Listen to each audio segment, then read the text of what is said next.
special sports presentation of 1330 WFIN and now at 95.5 FM.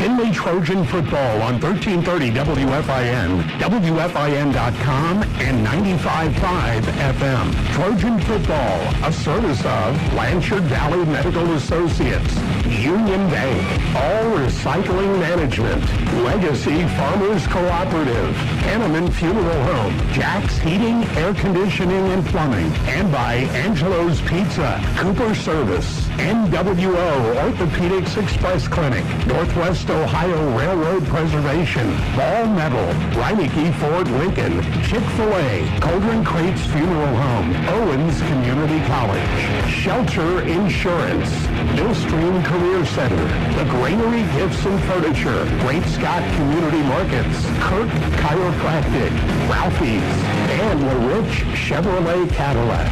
Findlay Trojan football on 1330 WFIN, WFIN.com, and 95.5 FM. And a good evening. Welcome out to a very soggy Donnell Stadium here on a Friday night for playoff football action on 1330 WFIN, WFIN.com, and 95.5 FM. Tim Montgomery and the coach Cliff Height here along. And Cliff, it's that exciting time of year. It's that there's all kinds of names for it, the second season, although as Coach Adams will talk about, this might be the fourth or fifth season for them this year as far as how you look at these things. And what a great opportunity for these Trojans, not just to make the playoffs because, 16, we talked about it. Pretty much everybody got in this region. But to know that you would have been in even under the old system and into the new system, be able to get a home game, it means a lot to this program. It absolutely does, Tim. And the thing is, now it's how much do you have to want to? How much do you really want to go on? How badly do you want to keep playing? Because now it's one and done. I mean, you lose, you're done. But it's all about the attitude for tonight's game, and I'll talk more about that later. Well, let's talk a little bit about the opponent, and it's a challenge to talk about opponents. I've been talking with this, and we're going to hear from Coach Adams in a little bit. I've talked with you, I've talked with others about it, and this idea of a relative unknown quantity. And yes, in these days of technology, you have access to tons of video and all these other things, but even when you're watching video, when you're not familiar with the opponents of the team you're looking at, it's really hard to gauge how good someone is, how strong someone is, how fast someone is, when you're not sure what you're comparing it to. Well, and that's why probably a lot of teams will script the beginning of their offense to see what the looks are going to be like, and that might help you get a feel, but you don't want to wait too long. I mean, you can't be like two heavyweights feeling each other out for 4 rounds, because then all of a sudden, boom, stuff hits you in the face, and it's too late. But what you do is you focus on what you do. This is what we do well. This is what we do really well. This is what we do extremely well. This, we haven't done that well. We'll go to that if we have to, but we don't really want to. So do we want to be run first, pass second? Do we want to be pass first, run second? Conditions, whatever. What's our mental attitude about this weather? What's our mental attitude about do we want to go on? So it's extremely important, and the intangibles are insurmountable when you get to the playoffs. We'll talk more about the Trojans in a bit, but let's go talk a little bit more about the Vikings. They're an interesting team, and they're that epitome of the enigma wrapped in a riddle, in the sense that we're talking about a team that beat Springfield in Week 9, and what does that mean? Well, that Springfield's number 2 team in this region, and looked pretty dominant right up until that loss most of this season. But then the next week they turned around and struggled against Springboro, who's a good quality program, but still Springboro not nearly the season that Springfield has had, and that was a 35-7 win for Springboro. So it really is hard to tell who they are. It is, but we learned playing Springboro last year in the playoffs that if they get on a roll, they get on a roll. And maybe that happened in that game. Like against Findlay, they just started pounding it right down our throat, and we could not stop them last year. And they beat us rather soundly. So you just never know. You really don't know. You just don't. You talk to some people, and they say Springboro is getting on the roll at the right time of the year right now, and that very well could be the case. This Miamisburg team is really interesting on offense because there's a bit of the old, there's a bit of the new, in the sense that they like to base out of that wing T, which is a more traditional format, very run-based, although it does have a control passing game that goes along with it. But then within a series, they will shift into the spread out of that if they situationally need to. Well, and Tim, you explained it so adroitly earlier in the season that the spread really is kind of like the wing T, just spread out a little bit more. The concepts for the line blocking and a lot of things in the backfield action ends up almost the same. So they don't have a problem doing that. It's not like they're, Jekyll and Hyde. It's a kind of a hide and hide, or height and height. How's that? But it's okay. But I'm going to tell our fans this: as a coach, the offense that I struggled with the most to try to stop was the wing T. And when I read immediately that they run the wing T, my first thought was, oh boy, because only once do I remember us dominating against the wing T team. And here's why. When you're aggressive, and Findlay's aggressive, and you like to go after people, and Findlay likes to go after people, that's when the wing T can take advantage with the joker, they call it. That's that wing counter. Mm-hmm. They also have trap plays. If you get too much depth, you're easy to trap, and you've got to be really careful. And the most important guy is that outside linebacker away from the strength of the formation. You must stay home. And I'll never forget telling Michael Letty that.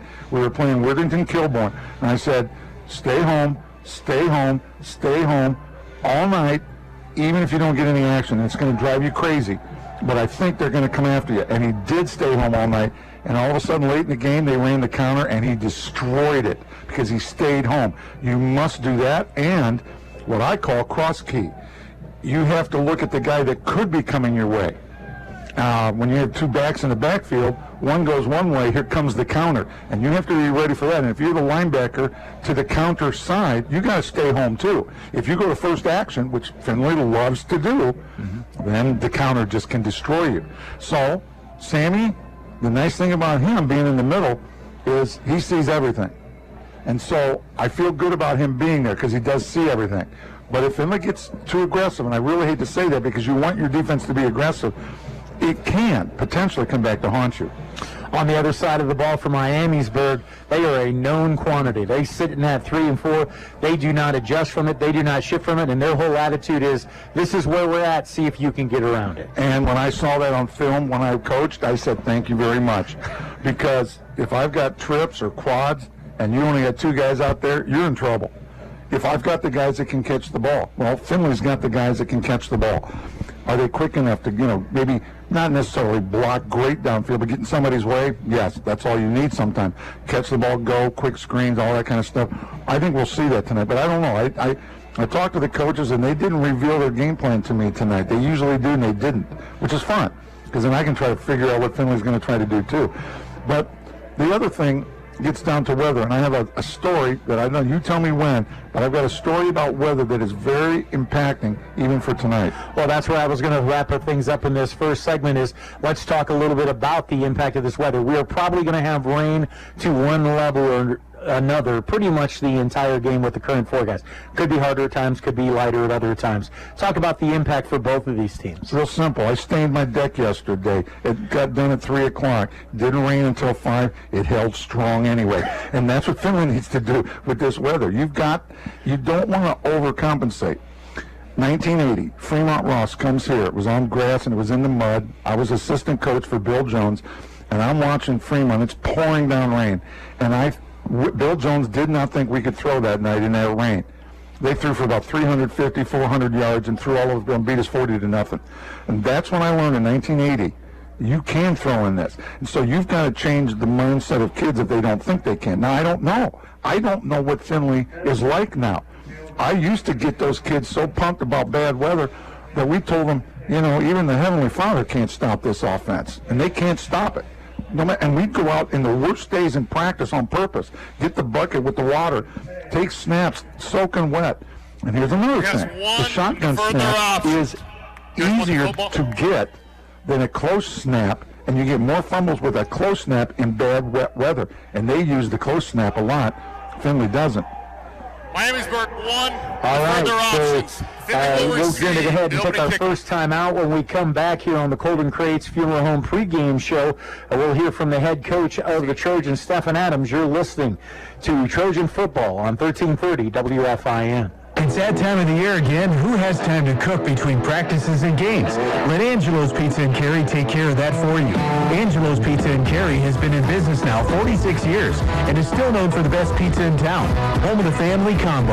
Angelo's Pizza also has the best stuffed crust pizza and offers a variety of specialty pizzas, subs, fried foods, and salads. Stop in after the game or have Angelo's Pizza deliver. They deliver within a 12-mile radius. Check them out on Facebook or call Angelo's Pizza today. It's easy to recycle scrap metal when you take it to ARM. All Recycling Management. It's good for the environment, and ARM pays you the area's best prices for your scrap. Not sure what metals you can recycle? Just ask ARM's friendly staff. They're always ready to answer your questions, and they're committed to make it easy for you to recycle scrap metal. All Recycling Management, serving residential, commercial, and industrial customers all around Findlay, Hancock County, and Northwest Ohio. Allen Township Road 107. Learn and work in the community you love, right here in Findlay at Owens Community College. Start to finish for in-demand jobs. Save money on a bachelor's with our transfer programs.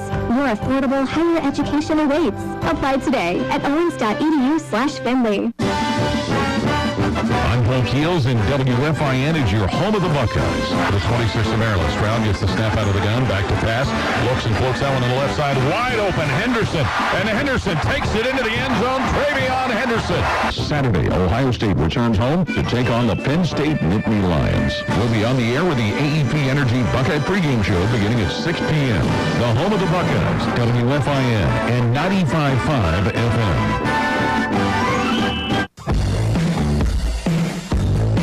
WFIN, home of the Findlay Trojans. Welcome back to the Golden Creek's Funeral Home pregame show. Time to talk to the head coach of the Trojans, Stephen Adams. And Coach, congratulations to you, the team.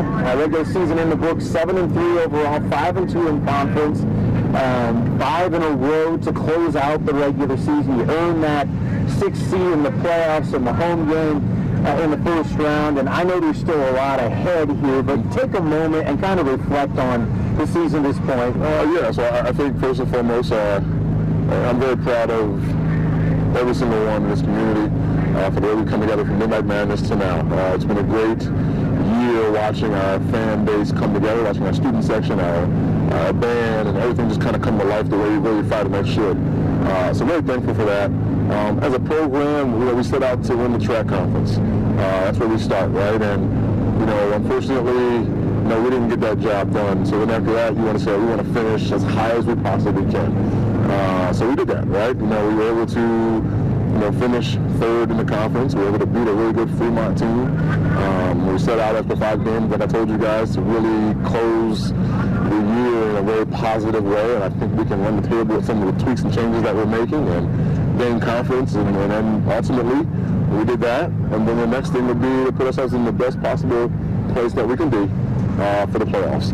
And for us, and take it for what it's worth. I think everybody's excited to be in the playoffs, but being the 6th seed, when it used to be 8 teams make it, you made it no matter what. I know we would have been in no matter what. And I'm not trying to minimize anybody else or anything else at all. Just it's a special thing to be able to do after the way that we kind of started. So very proud of our kids, very proud of our coaching staff, and very proud of everyone that had a hand in it. Well said. 45-12 winners over Lima Senior last week. Kind of a strange first half. You get that interception on defense right off the bat. You have to settle for field. The Spartans, they'll answer right back, and they set on that. It's been interesting, the offensive tweaks that we've made and what we've kind of grown to defensively as well. We're still getting better at it, and we're also still kind of working some kinks out, maybe you can say as well, too. I think you're never perfect. You never made it, you know what I mean? Mm-hmm. And I just feel credit to them. Offensively, they were able to have a nice drive, and they have playmakers just as much as we do. Probably just as much as in the conference.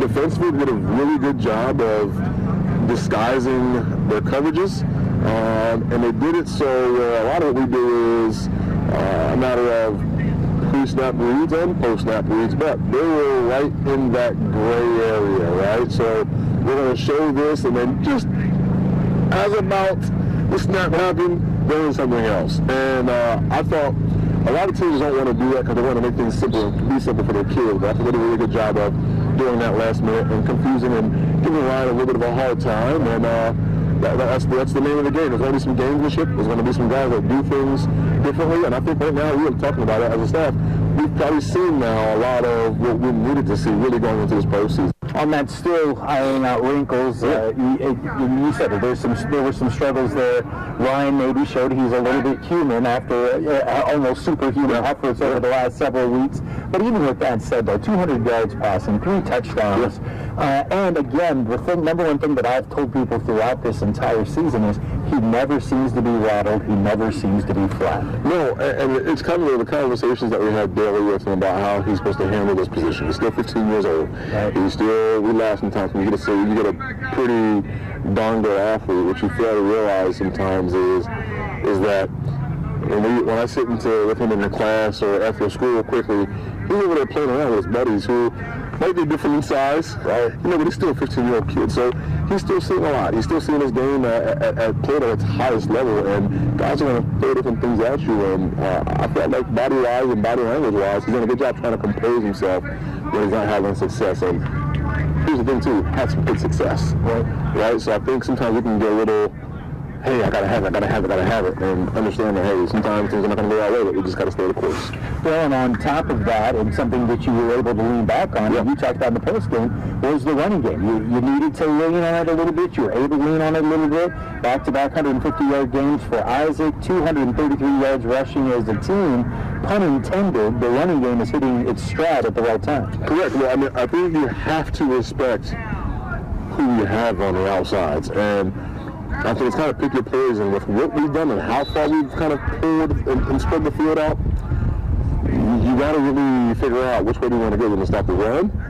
Okay, but then we're going to check it all game long if you want to try to stop the run. And then once you open it up and things are going to be going that way, then we can come back and hit you inside. And I think that threat of having that outside threat is always going to kind of pull an extra guy out of the box, which is good for our offensive line. Defense, I thought, was strong the entire game. 5 interceptions, probably really 6. I officially still say he boxed that.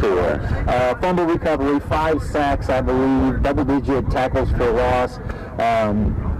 You continue to see elevating play on that side. We talk about how the offense has evolved. Most certainly this defense has as well. Absolutely. I think you're seeing the senior-led defensive backfield do what they're supposed to do. Communicate, to push each other, and ultimately when that ball's in the air, to make a play on the ball. We don't want to just bat it down. We want to really create momentum for our offense, and I think that we've done a good job of that through the last so many games of creating turnovers. Whether that's even special teams or the defense getting a pick, or we try to do a really good job these last so many games of one unit really kind of giving a push to the other unit. So really proud of our defense, really proud of our DBs and our senior leadership. Tucker Oliver was our player of the game. Great effort throughout. But another guy who really stepped in, especially with that next man up mentality, Dallas De La Cruz. Several tackles for loss, 2 sacks, a bunch of hurry-ups, knockdowns. You know, he was living in the backfield. Yeah, so, Dallas, the unique part and funny part about Dallas is he's one of those kids who really genuinely just wants to be part of it. And when I say that, I mean he wants to be in the fold. He wants to make a play, a tackle. He wants to do all these things, and he started out at fullback a little bit, then we transitioned a little bit over to the D line, where I think that sometimes, in high school especially, you might be an undersized guy, but then he displays a great amount of quickness and becomes so much faster just being able to move down a level. Mm-hmm. And he has a great motor and did a really good job of being able to make plays when presented the opportunity. So big credit to him, and he deserves definitely some praise, because I know it's been tough for him, not being able to be maybe more involved as he'd like to be on the offense. But I think the big reward is we're going to find other places for you to be successful at, and he's done just that at the DRN. Talking with Trojan head coach Stephen Adams on 1330 WFIN, WFIN.com, and 95.5 FM. Second season gets underway. as you host the number 11 seed Miamisburg. 6-4 overall, 3-4 in the G-Walk. I just like saying G-Walk. Yep. What else can you tell us about him, Coach? Yeah, well, first of all, this is like our 4th season. We've had preseason, we've had the first half of the season, second half of the season. I got you. And now we got a whole other season. So we got a lot of seasons this year. But yeah, no, I think Miamisburg is another team that plays in a very talented conference. They've played some good ball games this year. They had a good upset against Springfield, which is a top 4 seed. They've really showed an ability to play as hard as they possibly can. They're a wing T offense, but show a little bit of spread elements as well too. They're a 3-4 defense, and what they do is they don't beat themselves on special teams either. So a tough-nosed football team. They have a couple of good standout athletes, and once again, looking forward to the challenge and a little Northwest Ohio football versus a little Southern football. Let's talk more about that offense you mentioned. Yep. As you said, they're most comfortable in that wing T, but they do shift into that spread situation. Either way, the quarterback, I don't know that he dazzles you, but he certainly runs that offense exceptionally well. And he has a ton of weapons around him, especially a big receiver. He scares the bejesus out of me. I understand. He's a very talented receiver. He's got some looks and some offers some certain places, and can run as well too. Plays both receiver for them and plays safety for them as well too. The quarterback, you put it this way, he's the perfect guy to run that offense. Really a manager. They'll try to hit you when they can hit the open spots, and they want to lure you to sleep with their run game and the wing T, and then be able to pop something major and big right after that too. So he's the piece. Number 26 is the piece for them too as well. They got number 20 in the backfield. They got another kid, number 3, who to be honest, I'm wondering why doesn't he get more carry? They have a lot of weapons, and we do too. So it should be a fun matchup. Putting it all together. On the other side, they are unique on defense, and by that I mean they just line up in that 3-4. Everybody else is kind of bouncing around and changing and shifting, but they just do what they do, and they're pretty good at it. Well, I think one thing that might not jump out maybe on film sometimes, what you see is in a team like that that just lines up and plays a lot of base offense or defense, you're not going to see a lot of things that maybe pop out as much because they just stick to their guns and they do what they do. You can tell that they're, when anything that goes into a 3-down front, there's a couple of things, a couple of layers there. Either you got some studs at D-line, or maybe your D-line might be the strongest, or maybe you're hurt a lot, so you got to go to that to kind of maybe save your depth, I should say. They have some strong guys, and they're a big offensive lineman. I think it's Camille actually looks at Cincinnati. Yeah. And he's on the D-line too. The nose is a strong guy. Maybe doesn't dance or move as well, but really holds down those 2 A-gaps. So I say all that to say they're very stout, and they look like a strong team, and they're going to try to test that physicality. Talk about the excitement, Coach, of having a home game in the playoffs. I mean, I'm trying to show you fun, but have you seen our home stands? I know you've seen them, and I think the spirit of the fans, the spirit of our student section, that's really grown tremendously. That really is going to be a legacy for the future for a lot of our kids. Our band's amazing as they always are, and then even the community has really gotten into it too, because I feel like everybody feels like a part of it. I try to really make sure that they know they're a huge part of this. So on the other side of it too, we get an opportunity to do that again. That's why I look at it, right? We have an opportunity again to be able to play in front of our beautiful community and our beautiful stand at this beautiful stadium. So super excited. We don't take this for granted. We don't think of this as something that's just taken lightly. This is an opportunity to really, for our seniors, to put a stamp on their time here at Findlay High School. Coach, let's talk about it. Keys to a victory. Keys to victory are going to be for us to once again start out fast on both sides of the ball. I think for defense to keep their run game in check and really play outside in.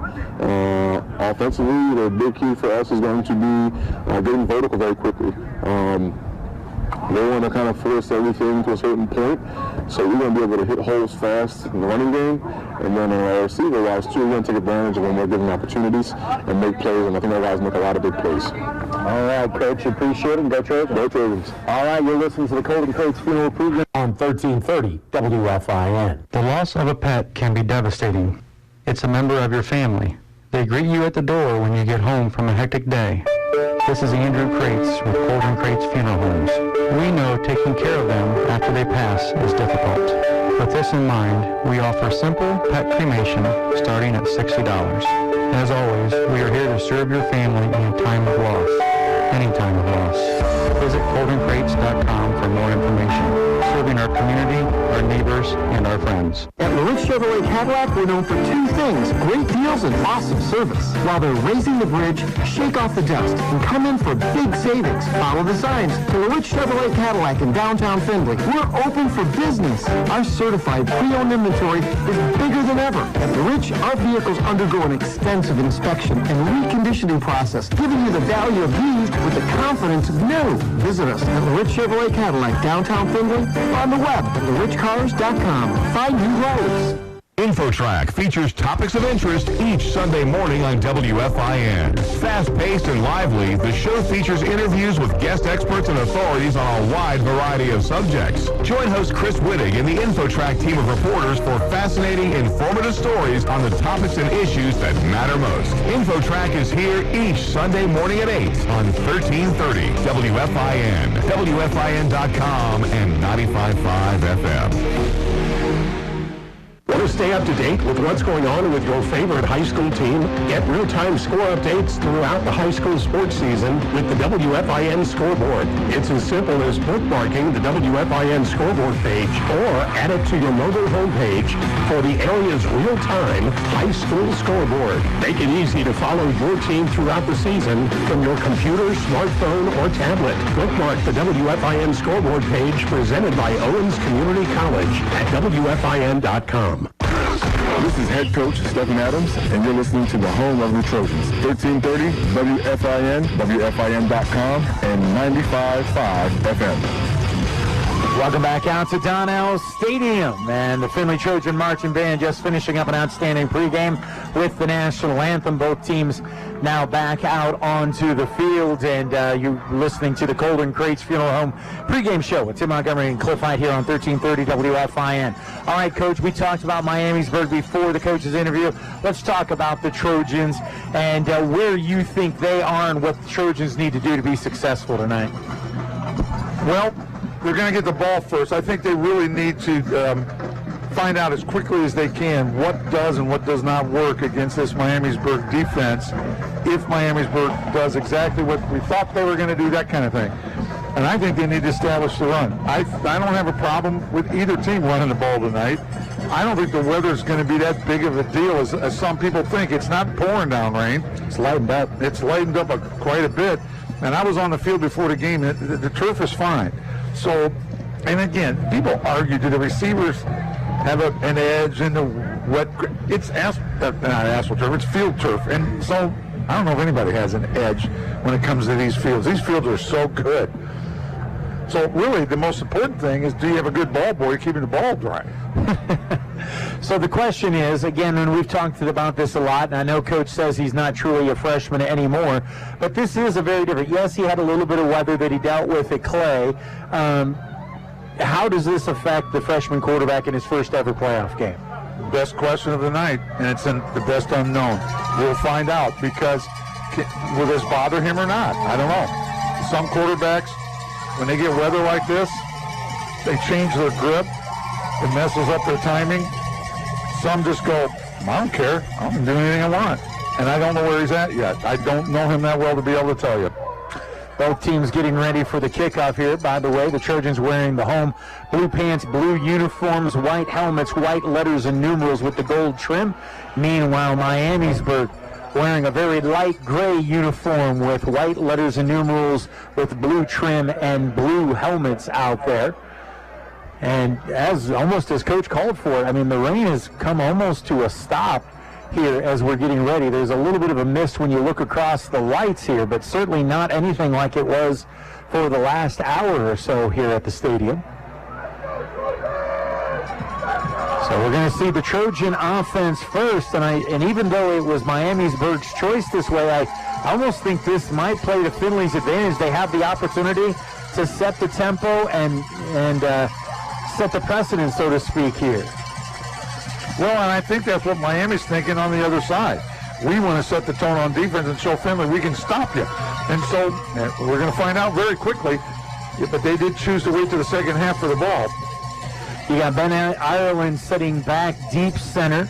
The up men on either side are Isaac James to Ben's left, Max Roth to the right. And then you see Terrion Ross, Donovan Harris from left to right. And I can't quite make out who that is on the far side there. Oh, that's Isaac Tuoloma on the far side there of the deep men. So certainly you have several guys back there who can handle the football. And we're not sure whether Miamisburg is a tricky-kicky team. So we're going to have to wait and see there. Officials holding on to it till the last second here. As per the rules, first round of the playoffs. And the winner will move on, and the loser will look back on their season. And at the next level of this waiting is going to be the winner of Wayne Huber Heights and Dublin Kaufman. And I saw that look, Coach, when I said Dublin Kaufman. Well, here we go. Kicking it away, and that's going to go into the end zone. And so no tricky-kicky there. Bring it out, and the Trojans will start it. And looking at that starting lineup for the Trojans, your freshman signal caller, Ryan Montgomery, the 6'2", 185-pounder. He's 134 of 229 for 1,840 yards on the season, 5 interceptions, 23 touchdowns passing, throwing 2 more on the rushing side. Across his line from left to right is tackle Vince Heimbaugh. Then inside is big brother Luke Montgomery. J.J. Benjamin, the center. The right guard is Matt Searles, the 6'8 senior. Then Razik Crutcher, the right tackle. And then we'll set the rest of the personnel after this first play. Trojans will open up 3 to the right, single receiver to the left, back to the right of Montgomery. High snap, he gets it down and gets it into the hand of Isaac James, but it threw off the timing and cut down after a very short run is Isaac James. excellent tackle by Nathan Ennis there, the linebacker. Got out there, quick pursuit, and got Isaac right pretty much at the line of scrimmage. Call it second down and 9. This time we'll go 4 to the right, 1 to the left. Empty backfield set for Ryan. And then he'll check off to the sideline. We saw a lot of this last week against Lima Senior. They'll switch the 2 inside receivers. They're just flop spots here. High snap, throw out the screen in the flat, picks up a block, cuts it, and pushes his way to about the 24. Short pickup. Covered well. It looks like Miamisburg wants to have everything in front of them, Tim, already. Even their defensive linemen, they rushed 3. They stood up real quickly, and I think they were anticipating the quick pass, hoping they can get their hands up and getting away. That was Connor Sticklin on the tackle. 3 to the left, 2 to the right. Another empty backfield set for Montgomery. Good snap, has time, looks, lets it fly. And did he complete it? If he did, it's a first down. Yes, it is. And it is, right at the 30-yard line. Good job of getting to the sticks by Terrion Ross. And the Trojans will get the first Hanneman Funeral Home first down of the game. Good job by Ross knowing exactly where he had to be to get that first down, because he was right at the sticks and made that catch and just went down. Bring Isaac James back in, put him to the right of Montgomery. Single receiver on the top of the formation, and then 3 to the left. Montgomery walks up and barks something to his offensive line. And then gives an loose ball on the turf. And I'm telling you right now, they haven't signaled whose it belongs to, but Isaac James wasn't expecting to get that football, and it ended up on the turf, and I think the Trojans just dodged a bullet there. Lost a 2 on the play. The reality is if Isaac goes ahead and takes it, he probably runs for about 10 or 12 yards. Well, I thought Miamisburg fell on it. That somebody from Findlay really went in there and did some fighting, heavy fighting.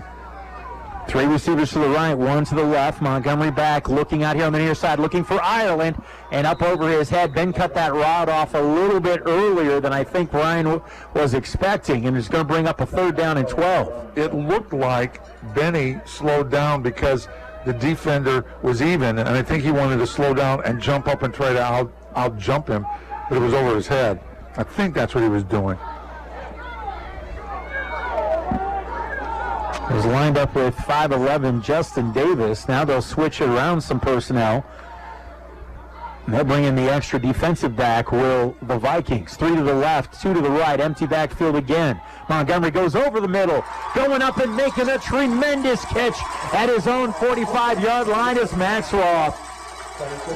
And that was an example of somebody wanting it more. And Findlay's in the hurry up. Well, they were. Now they're switching personnel, so they won't be hurrying up now. Bringing a run package now as Isaac James comes in and also checking in with him. Is that Reese Little? Yeah, it is. He plays tight end once in a while. Yeah, threw me off there. The give to Isaac, and he picks his way and picks up 3, maybe call it 3. 2nd and 7 coming up as the Trojans trying to keep them honest there in the middle. And they're getting the good initial block at the point is Findlay in that running game, but those linebackers are scraping quick. Opening possession, Findlay looking at 2nd down and 7, 8:50 left here in the opening quarter on this opening drive. Handoff again to James, and he hammers across the midfield line. Now they're going to say he's down right at the 50-yard line. Brings up a 3rd down and 5 for the Trojans.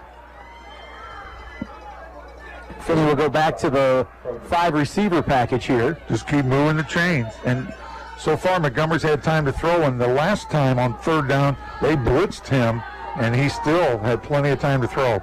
3 to the right, 2 to the left. Montgomery drops. Looks for a little screen out here to Benny on the near side. He cuts it back across. He's got a 1st down and then cut down just shy of the 40 of the Vikings. As he'll get it to the 41. And a good job by Ben to get the 1st down, but that certainly looked, if he would have took the inside slot immediately, he might have had a whole lot more room. Well, and that's easy to see up here, though. Montgomery's starting off 4 of his first 5. He's connected. Doesn't seem like this weather's bothering him at all. 4 to the right, 1 to the left. The single receiver is Ireland. Now bring Donovan Harris into the backfield, and he'll get the handoff. Looking for the sweep into the short side of the field. Takes it inside the 40 and down to about the 37, about a 4-yard pickup. Well, Luke's already jawing with somebody. 2nd and 6. Or somebody's jawing with him. But there's something he didn't like out there. The referees kind of stepped in between and said, calm down. 3 to the right, 2 to the left. There's no high help there in the secondary. There's no help at all. They get anybody over the top. Well, they're daring Findlay to go one-on-one with the outside receivers. And why not? Do it. Especially to the right. Yeah, they got numbers. High snap over his head. Did that get whistled down? Oh, man, did the Trojans catch a break? I think someone might have burned a timeout. No, they had a procedure call. Well, that's the best penalty Findlay could have had. I agreed. Turns us into 2nd down and about 11. That's the 2nd snap from Benjamin that's gotten a little bit high and outside. And let's keep in mind, the quarterback's not exactly short at 6'2".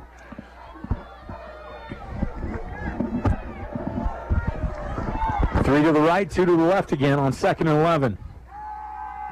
Steps up, throws it out, wide open on the short pass. Roth now is going to try to turn it up, dives, and let's see where they say he's out of bounds.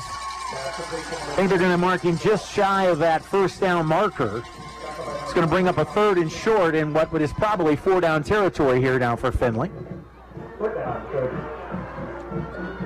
Clock will start to move as soon as they get the sticks placed, I believe. I thought I saw him wave that arm, but maybe not. 12th play coming up of this drive. They've soaked up a good 5 minutes already. It's going to be 3rd and a long 1 here. Ireland and Justin Roth to the left. Handoff goes to Isaac James. They brought a run blitz and caught him in the backfield for a loss of a couple. That was a good defense, Miamisburg, right there. They had every gap covered, and there was no place for Isaac to go. Now what do you do? I think Findlay will go here on 4th and a long 3. And that seems to be the case. 4 receivers to the right. Ireland by himself to the left on 4th and 3. Montgomery checks off, goes up to the line. There's still no high help in the secondary, which means Ben Ireland's one-on-one with his outside defender, as is Max Roth at the top of the screen, and there's no help over the top. They're bringing the overload on the top now. Blitz. And it got batted down, and that's going to turn it over on downs.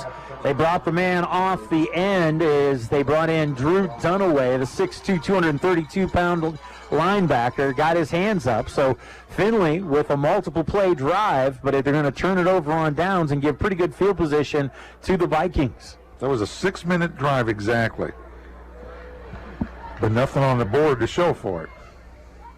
It still was a pretty good drive, though, Tim. Well, it's a good drive, and certainly the passing game looks to have opportunities.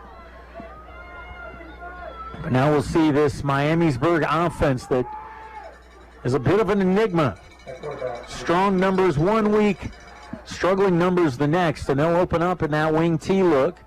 Handoff on the end around, and they find a seam, and taking it out across the 45 to the 46, about a 12-yard pickup on their first play of this drive. They were in an unbalanced formation that time, and they are again here. Went with Corwin Hurt, and they're right back at the line with the same formation. Same again, play. back to the same exact play. Hurt breaks a tackle right at the point of attack, and then brought down right near the first down marker. He's elusive. He's a good runner. And 17 carries, 167 yards, 3 touchdowns. He also has 3 receptions for 29 yards.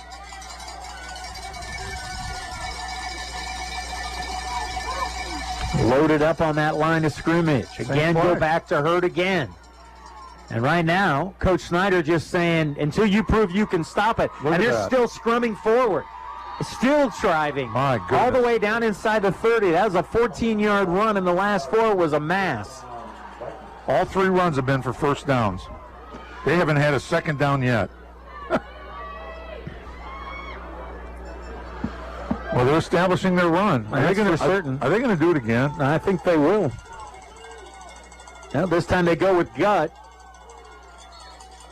And a short pickup takes it to about the Trojan 27-yard line.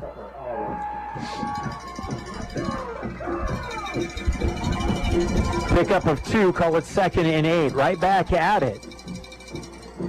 They go back to the bread and butter play, different running back. Wow. This time they go with Copsey. Copsey and Hurt are the 2 primary runners. Smith will see it on occasion on the run, but those are the 2 primary runners. Different runner, same play. They've run the same play 4 times out of 5 plays. Why wouldn't you do it again right here? I would. 3rd down and a long one, short 2. And they do run it again, and again it's Hurt, and Hurt has a first down. Inside the 20 at the 18, held it to just a 2 or 3 yard pickup, but it's enough to move the sticks. Now what this does, it lulls your defensive secondary into coming forward, and that's when you do the bootleg pass and the waggle pass, and a lot of times then it ends up being wide open. Handoff on the belly. And picking their way right now. And right now, their offensive line is owning this Trojan defensive front. Big time, especially to their left side, our right side. Yeah, they're destroying Findlay's right side of the line right now. Pickup of 8, 2nd and 2. The ball right at the 10-yard line of Findlay. Handoff goes off the right side this time. A changeup. It's enough, short pickup, but it's enough for the first down. Sets up a 1st and goal from, call it the 7-yard line. No huddle, they line right up. Well, when it's always the same play, it's not that challenging. Yeah, exactly. They've run 2 different plays so far. A little misdirection that time. Tried bouncing it to the outside. Trojans responded well to that. I believe Tucker Oliver in the middle of that tackle. Well, again, that's that same play they've run most of the time, all but 3 times, and it's just a wing counter. They fake the dive up the middle and give to that short wing back coming around, and it's still unbalanced. It's been unbalanced every single time, and they've run left every time. Short pickup, just 1. Handoff coming back the other way. Broke a tackle. Good pressure in the backfield. Could have had him for a loss there, and it looked like for a moment they would have to Aloma, but did hold it to a short pickup. and it's going to be 3rd and goal from the 7. Actually, the chain gain guy moved it backwards just about a foot, so it might have been a loss of 1. This will be interesting what they do here. They're still in 4-down territory, but they do have a good kicker. Wings on each side, one man behind. Quarterback Barry hands it off and then fighting and finds the end zone. Wow, that was just too easy. Just a straight dive. Yeah, they just went straight dive and caught the Trojans coming on the other side. And so it's the early 6-0 lead in favor of the Vikings with 2:42 left here in the first quarter. Well, I hate to say this, but that drive was just too easy. Not one pass play, and they just shoved it down Findlay's throat right there. They really did. I mean, very well executed. Bring on Monning, the place kicker for the point after try. Snap back, spot is down, the kick is up. And the kick is good. 2:42 left in the first on our Jax Heating, Air Conditioning, and Plumbing scoreboard. 7-0 Vikings with the lead. Back in a moment on WFIN. After I drop the kids off, I have to run across town for a meeting, hit the gym during lunch. Jake has soccer tonight, and Emily has gymnastics. Oh, did I turn on the crock pot this morning? With a never-ending to-do list, it's easy to forget something important, like setting up a life insurance plan with Shelter Insurance. Your local Shelter agent can show you how to create a safety net for your family. Shelter Life Insurance Company, Columbia, Missouri. For auto, home, life, or business insurance, see Shelter agent Brian Courtney in downtown Findlay. 567-250-8162. The Findlay Trojans, WFIN and 95.5 FM. Welcome back out to Donnell Stadium, where the Vikings draw first on the scoreboard. 7-0 the lead as they get the 7-yard touchdown run. That was after the Trojans had a 13-play drive that turned it over on downs at the Miamisburg 35. And now they'll kick it away to Findlay. Last time they kicked it into the end zone. This one will be fielded by Ben inside the 5. Looking to come to the near side, stops to dance, cuts it back across the other side, and dives towards the 20-yard line. He's going to either get there or just shy of it. So if you're Miamisburg, you don't mind at all that the kick was a little bit short because they ended up on the 20, and now the rain's coming down just a little bit harder, Tim. I don't know if that's going to really matter or not. Now the Trojan offense, again, showed the ability to move the football. They started the previous drive on the 20. As I said, turned it over around the Miamisburg 35. Just a little unlucky on that 4th down play. Open up with 3 receivers to the left. Back to the right and a single receiver out to the right. Handoff, James spins, drives across the 25. He's still working. And that's a good old-fashioned Isaac James run of 11 yards on a 1st down. A Hanneman Fuel Home 1st down.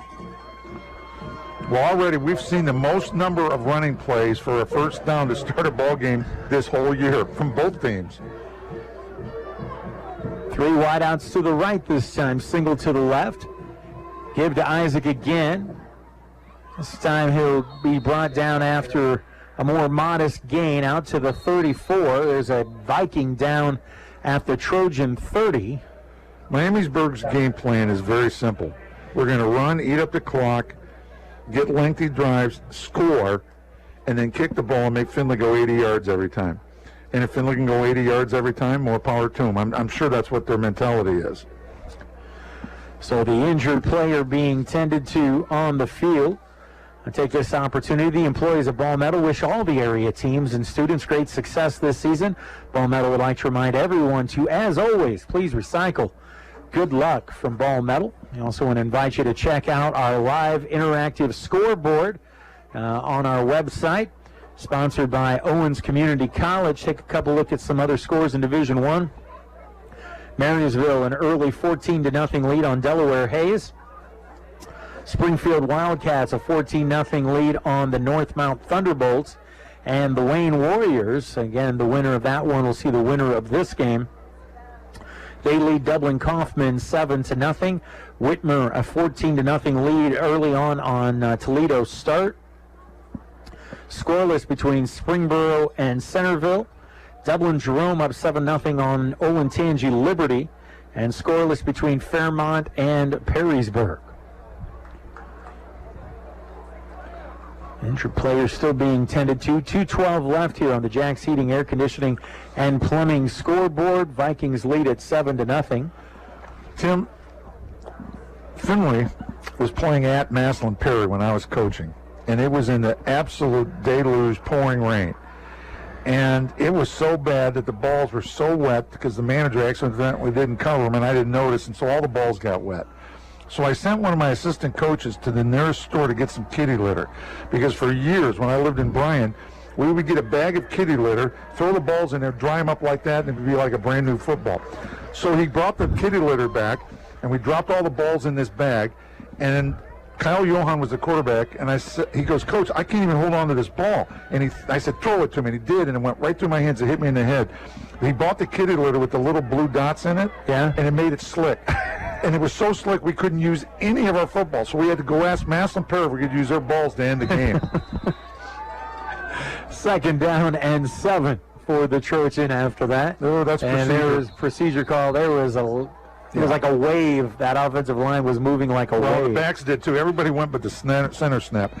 Funny thing is, when I got here to the game, Coach Baker said, hey, did you bring some kitty litter tonight? So I know the coaches were ripping on me behind my back. I'm telling you, they got the wrong kitty litter. It worked in the old days. The old dry stuff worked. 2nd and 12. After the 5-yard step up, second procedure call of the game for the Trojans. Montgomery controls the snap, airs it out, looks, Ben has a step, catches it, and then he'll race up the sideline. Not going to catch him. Touchdown, Trojans. 71-yard touchdown bomb. He just laid it up. We've been talking about it on the previous drive, that they had no help over the top and one-on-one on the outside, and Ben actually was 3 or 4 yards deep there, and he actually had to wait a little bit on the football, but once he had it, it was off to the races. And now we're an extra point away by Trace Robinson from tying this thing up at 7 apiece. Great answer for the Trojans. Snap back, spot down, kick is up. We got flags. Offsides against Miamisburg, so unless they whistled it down, Findlay should have the option of having it assessed on the kickoff.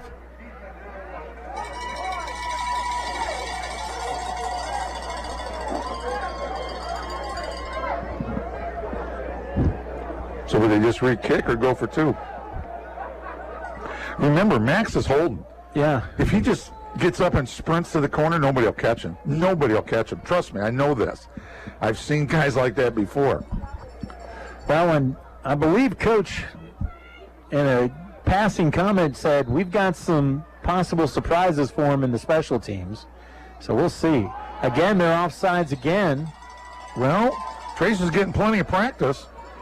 He's nailing them. That's worth noting. His mom's an old classmate. And he hit them all last week. He hit everything last week. Field goals, extra points. And I said to him before the game, I said, are they picking on you now? And he goes, no, they've been a little silent this week. 4 plays. So this ball has got to be at, the 3/4 yard line? It's got to be tempting for Max. Well, it's tempting for me. Spot is down, kick is up, and the kick is good. 1:56 left on the Jack's Heating, Air Conditioning, and Plumbing scoreboard. We're tied up at 7 apiece between Findlay and Miamisburg in the playoffs. Back in a moment on WFIN. Get to Ralphie's in Findlay for all new juicy chicken thighs and your favorite sauce. Ralphie's also has the best spaghetti and jumbo meatballs in town. You gotta try them. Order and pay for your carryout at ralphie's.com, and they'll have it hot and fresh when you pick it up. And don't forget beer buckets every day, all day for only $12. Plus free Wi-Fi and more. Ralphie's, 730 West Trenton Avenue, Findlay. Bring yourself to Ralphie's. Yeah, it's that good. WFIN, home of the Findlay Trojans. Welcome back out to Donnell Stadium. 1:56 left here in the first quarter, tied up at 1 apiece after the 71-yard touchdown bomb from Montgomery to Ireland. And when you talk about that combination, it's been pretty prolific this year. That's the 10th receiving touchdown for Ben Ireland. it's the 24th touchdown pass. And keep in mind, for Ryan, it's been an 8-game, now 9-game season for him. Exactly. That kind of makes Ben Roethlisberger's 54 in 12 games look quite impressive, doesn't it? And it certainly does. Well, that's going to look impressive no matter what you call it at the end of the day. With 6 interceptions, 54-6. That's pretty good ratio. That was a good year to be calling Trojan football, and I was. Yeah, you were. You had to interview the goofy coach once in a while, though. Yeah, that was always entertaining, though. Tricky Kiki, what do you do? Well, Miamisburg's lining up as if it were a regular kick. Well, now they're adjusting a little bit. I was going to say, now they're bringing up those outside wings. Yeah. Trace approaches. He's going to squib it right up the middle. Takes a hop and a skip, picked up about the 23. Finds a bit of a seam and then brought down as he crosses the 30 and out near the 33. I don't mind that idea, but I'd like to see Trace maybe put a little more velocity on that one next time. Up the middle is not a bad idea at all, but might want to strike it a little more. Well, it's silly to say this, but Miamisburg started at their 34 last time. Now they're 33. Findlay's had to start at their own 20. Didn't hurt them the last time. But again, making somebody go 80 yards rather than 67, it does make a difference. Stay with the wing T. Trap right up the middle. Right up the middle they go. And the thing about defending the wing T, it's kind of like defending that triple option in the sense that it's assignment football. Yep. And you got to stay on the assignment, kind of what you were talking about with Mike Letty. Absolutely. Well, Mike was frustrated all week during practice, and I kept telling him, you're going to make one of the biggest plays of the game if you stay home. And he did. It wasn't easy to do. 4-yard pickup, 2nd and 6. Now they'll bring a couple of receivers out to the near side, slot him in on the top, now bring him in motion. And the give goes, and nothing there that time. Trojan going to stack this one up for a loss. Okay, the first 2 plays that Miamisburg ran here in this drive did not even closely resemble what they were trying to do in their first drive. One of the Trojans a little slow to get up and now going back down. Nate Regal was initially in the middle of that mix. And then, of course, who else but Sammy Wyrau in there as well. That's real interesting that Miamisburg got away from what they just did in the last series, Tim. Yeah, maybe trying to establish something else in the process. While we've got a moment, I mentioned the scoreboard earlier. Go to WFIN.com. Check out all of the area scores in real time on our high school scoreboard presented by Owens Community College. And the player in question for the Trojans is Cam Stagnolia. Oh, that's not good. That's not good at all. Cam's had a great season, 54 tackles, 4 interceptions on the season. Coming over and giving him a tap there, Dallas Dela Cruz. You know, I was talking with Coach in our interview, and we talked about how Tucker Oliver was the player of the game and well-deserved. But, boy, Dallas Dela Cruz and that stepping into the shoes of Skylar Scott, what a fine performance he had last week as well. So 3rd down and 9 now after the tackle for loss. Will they throw their first pass of the game? Barry makes the adjustment over, brings another man into the backfield. They'll give the gut up the middle and fighting and going to be just shy of the first down. They stick with what they do. You got to give them that. Then will they go on 4th down and 1? I don't think so. Why not? You're in the playoffs. You're 6-14. What you know, why not? I think they're going to bring Monty on here to punt this one away. Well, they're going to wait till the quarter ends. They're going to make a decision maybe again. They may wait and change their mind because they're going to let this clock run down to 0. All right. Well, end of the first quarter, and a look at our Jack's Heating, Air Conditioning, and Plumbing scoreboard. Findlay 7, Miamisburg 7, and we'll be back with more playoff football here on 1330 WFIN. Life comes at you fast. Everybody is busy. This is where Great Scott Community Markets can help. Try their Meals Made Easy. Ready-made meals for your family made fresh, in-store daily at Great Scott Community Markets in North Baltimore and both Findlay locations. And don't forget to try their mobile markets. Order online at communitymarkets.com and pick up curbside. Great Scott Community Markets in North Baltimore and both Findlay locations, helping you navigate your busy life. This is Cliff Height. The Trojans play here, 1330 WFIN, WFIN.com, and 95.5 FM. Welcome back out to Donnell Stadium and 4th and 1. And, well, Coach, you guessed right, because it looks like they've sent the quarterback, Justin Berry, back out there. Why not? What the heck, right? On 4th and... Go ahead and call it 1. And again, they may not make it, but what the heck? Those with that traditional wing tee look, everybody in sight. We're going to see that belly around again, I'm telling you. They're going to try to get Findlay to jump off sides. Oh, no, they're not. There it is. Same play they run before. They bust it and still off and running. Dela Cruz is going to try to angle him out. Not going to get there, but they eventually will. Findlay will get some help. But inside the 5. Knocked him out. Yep, at the 5. You're right. That was a big play. Well, again, they went back to Corwin Hurt. We mentioned it. He had 3 straight runs on that opening drive, and we were shocked they got away from it. They go back to it. He broke a tackle in the backfield and then a tackle right at the line of scrimmage and then was gone. Right back at it. Try to go out the backside. Not much there. Matter of fact, might have dropped him for a loss of a yard.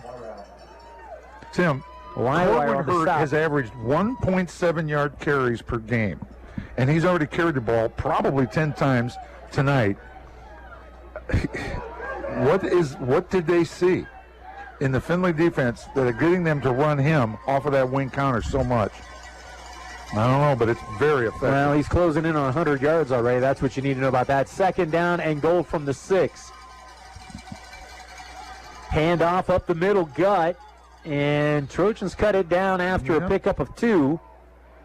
Inside the 5 at the 4, and 3rd and goal from that 4-yard line. Now that's the play they ran to score their touchdown the first time, but it was to the left side. And I will tell you, other than that last run by Hurt, they've been more effective running to their left than to their right. Again, with the exception of that long run that Hurt had on the 4th down. They caught Findlay over-adjusting to the unbalanced, I believe. They're taking their time here. They're just now, remember that first drive was no huddle all the way. Took their time here. Now they'll head to the line of scrimmage, stay in that tight formation. A couple of slots on the top side.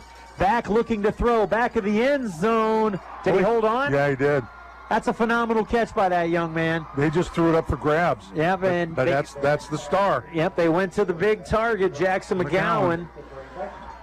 And McGowan at 6'5" just went straight up, kind of tipped it to himself, and then held on. Well, it was an ill-advised pass, to be honest with you. He threw into a crowd, but their guy was taller, and he went up and got it, which you said bothered you in the pregame matchups, that this guy's height could be an advantage for them. Well, I don't think I'm telling any tales out of school when I say the Trojans have struggled against tall receivers this season. Yep. Bring on the extra point team. Spot is down. The kick is up. And the kick is good. And with 10:22 left, our Jack's Heating, Air Conditioning, and Plumbing scoreboard, Vikings 14, Trojans 7. Back in a moment on WFIN.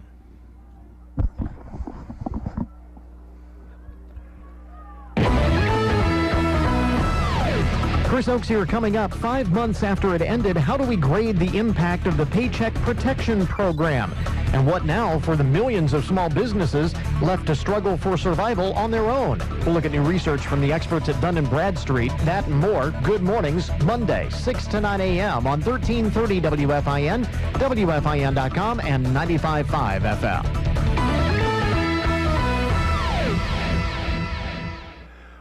Welcome back out to Donnell Stadium. 10:22 left in the first half. Miamisburg scores on their first 2 drives. Findlay scored on their second drive and now wait to receive a kickoff. Findlay trails 14-7. Again, the winner of this one will face the winner of Wayne Huber Heights and Dublin Kaufman. High short kick. Fielded inside the 20 at the 18. This is Roth. And a little indecision by Max that time. Might have cost him about 5 or 6 yards. Does take it out near the 25, where it'll be 1st and 10 for the Trojans. It's their best starting field position. Both times before, they started on their own 20. I don't know if the 25 is that much more of an advantage than where they have been before. But the last time, it only took them 4 plays in 37 seconds to get into the end zone. Well, I think it's worth noting right off the top here, 2 deep safeties, at least initially here, for the Vikings. Well, we were told they'd go zone the whole night, and they sure didn't at the beginning. Handoff, and that was Donovan Harris, and Donovan takes it out to about the 29. But the rule is if you see too high, then you think about running because you have an advantage in the box. And I think that's what Findlay is going to try to do, and that's what Miamisburg did not want to see. They did not want Findlay to be running up the gut on them like this. Well, they watched Isaac James the last 2 weeks run off for 150 yards in each of the last 2 games, and somewhat understandable. One out to the top, that's single coverage, no help, trips to the near side. Montgomery sees it on the quick slant, tried going there, not able to get it, went to Ireland, a flag's thrown in. Terrible call. And I think it's going to be pass interference against Miamisburg, and I agree with you. It's going to benefit the Trojans, but that is awful. not a great call. That's terrible. I'm sorry, but that's just awful. Justin Davis is going to be the one who gets whistled for it. Well, I don't know how you call that. That's no. Well, actually, they went to Corwin Hurtis, who they're going to say got him. I thought that was Justin Davis in coverage, but first down, a Hanneman Funeral Home first down via the penalty for the Trojans. Well, it's okay for the Trojans, but on Miamisburg, I am not a happy camper right now. It is what it is. First and 10, 2 receivers to each side, back into the right. High snap, gets it down, gives it off to Isaac James, and Isaac's going to push his way right about to the midfield stripe. Picked up 6. Good run. We're just going to just put the nose of the football off of that midfield stripe. So second and a long 5, maybe. Again, 2 to each side. Back, looking, nothing there. Now moves, tries to throw a check down and threw it high and wide. I think he was throwing that away as much as anything else. I think he was too. Terry on the Trojan who was in the vicinity. Who made quite a diving catch last week. Certainly did. did. It was fantastic for him. His receiving skills have improved greatly during the season. Got a lot of comments from people about Terrion's action with the special needs students last week. A lot of people were excited about that story. On 3rd and 5, handoff. Isaac James, and I think, depends on whose spot they take. Well, it's going to be 4th and a foot, and they'll go for it. I'll be shocked if they punt this away. Yeah, it's going to be 4th and less than 1, that's for certain. The initial on this side looked like he might spot it right at the first down marker, and the top side was showing him much shorter. They kind of went between the two, and it's literally a half a yard here. Yeah. 4th and about a foot and a half. If Findlay uses a delay count to try to get them to jump off sides, they have to be careful that they themselves don't jump off sides. Because after a couple of procedure calls, 3 to the left, 1 to the right. And they'll check off to the sideline. Montgomery with the audible, need to hurry here, 4 on the play clock. Takes the snap, handoff, and didn't get it. Well, the push got it. Now the scrum, and now Findlay will get it. The scrum over. And they keep it going. Actually ends up going all the way to the Miamisburg 45. As long as you're allowed to push somebody in the back, which the entire line tried to push Isaac forward, you're going to get first downs out of plays like that. But the initial hit was behind the line of scrimmage, and in the old days, that's where the ball would have been. So a Hanneman Funeral Home first down for the Trojans on the ground. 2 receivers to the top, slot, and a man on the near side. Again, the handoff to James. He'll take it inside that 45 to the 44, pickup of 1. And Trojans staying patient with the run game. You know how you could stop the pushing in the back play? Let the defense push the guy all the way back when forward progress has started, and then they won't do that anymore. But, I don't like the fact that you're allowed to do that. In the history of football, until just a few years ago, you weren't allowed to push somebody in the back and move them forward. And now I don't understand how that's not deceptive. I mean, it seems illegal to me. 3 to the left, 1 to the right, back. Pressure, rolling. Montgomery throws the check down in and out of the hands, incomplete. as it was looking for Justin Roth that time. And a 3rd and 9 coming up for Findlay. And all of a sudden, a little bit of pressure starting to squirt in there. Yeah, I've noticed that. On a couple of these pass plays for Miamisburg. They're finding a way, the D-line, of getting into the backfield and forcing Montgomery to move out of the pocket and try to improvise. And so far, his improvisation has not been successful, but he is good at it. And I'm sure the receivers are going to have to adjust their routes accordingly, too, then, to help him out. 3 to the right, that's the short side of the field, single up top. Montgomery, the straight drop, has some time, airing it out and overthrew that. And that's the second time we've seen Ben kind of cut the route off short, and Ryan was expecting him to take it farther up. And so now the Trojans will try to punt him in deep here, trailing 14-7. Fast-moving first half here. We're about halfway through this second quarter already. Of course, at the half, we'll have This Week in High School Football. John Cooper, former Buckeyes coach. I know him. Yeah, coaches, former defensive backs coach.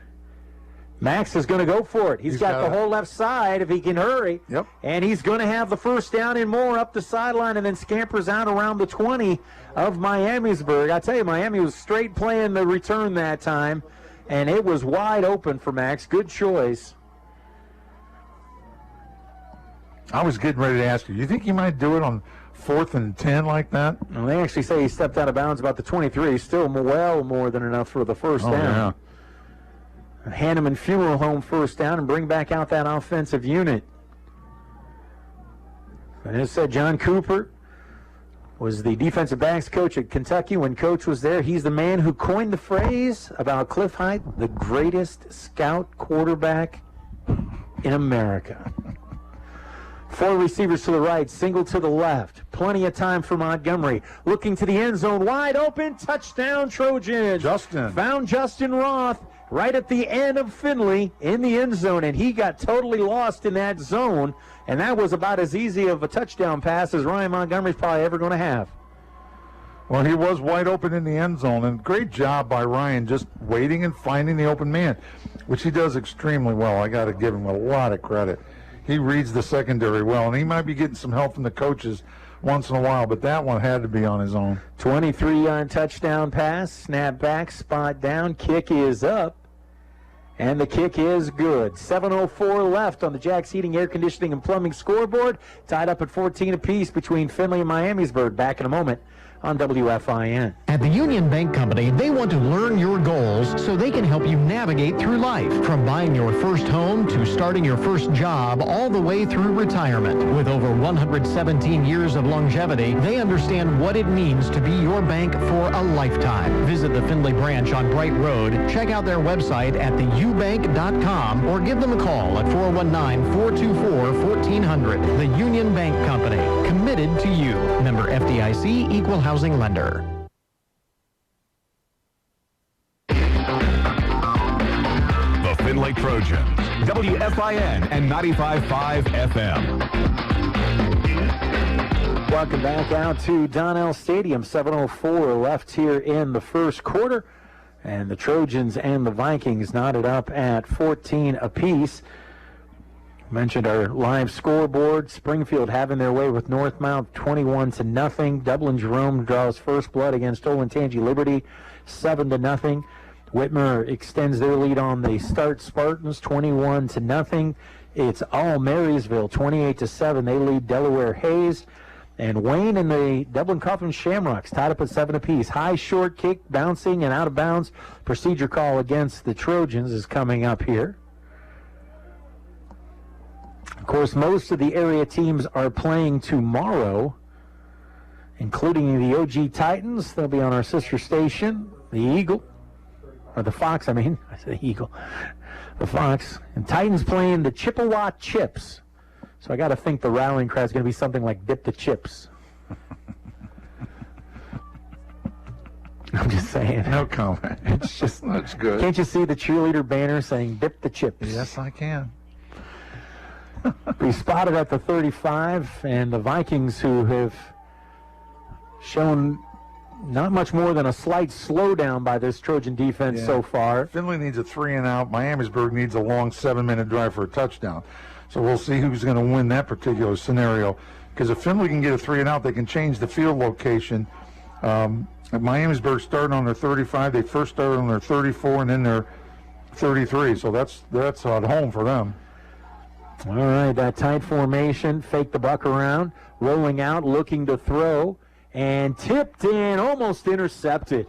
Great job. Sammy Wyrau dropped back and got a hand on it, tipped it up in the air, and that gave an opportunity to Cam Stagnolia, who's back in there, to try to dive for it, but just not able to grab it. Not a bad idea by Miamisburg, going on first down, throwing the play-action waggle pass, and usually somebody's open, but Findlay had it all covered, which is not easy to do.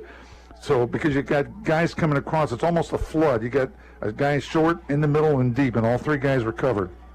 Good job by the Trojan secondary. 2nd and 10, same formation, wing on each side, wide out onto the near side, handoff. They go to the middle, they cut it underneath, and kind of ducked under that one, did Tucker Oliver to take the legs out, and then Sammy Wyrau over the top holds it to about a 2-yard pickup. 3rd and 8 coming up. This is a big down for this Trojan defense. Absolutely is. It's getting back to what I said, this scenario, what's going to happen? Miamisburg long drive or Findlay 3-and-out?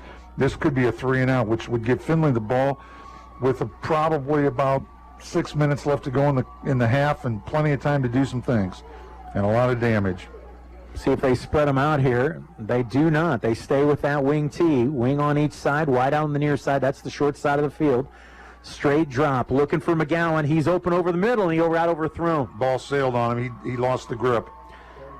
Barry, 97 for 177, 1,300 yards, 12 touchdowns, 5 interceptions. And a 3-and-out here, and at least showing the punt. Ireland's going to go back. Monning, the place kicker, also does the punting here.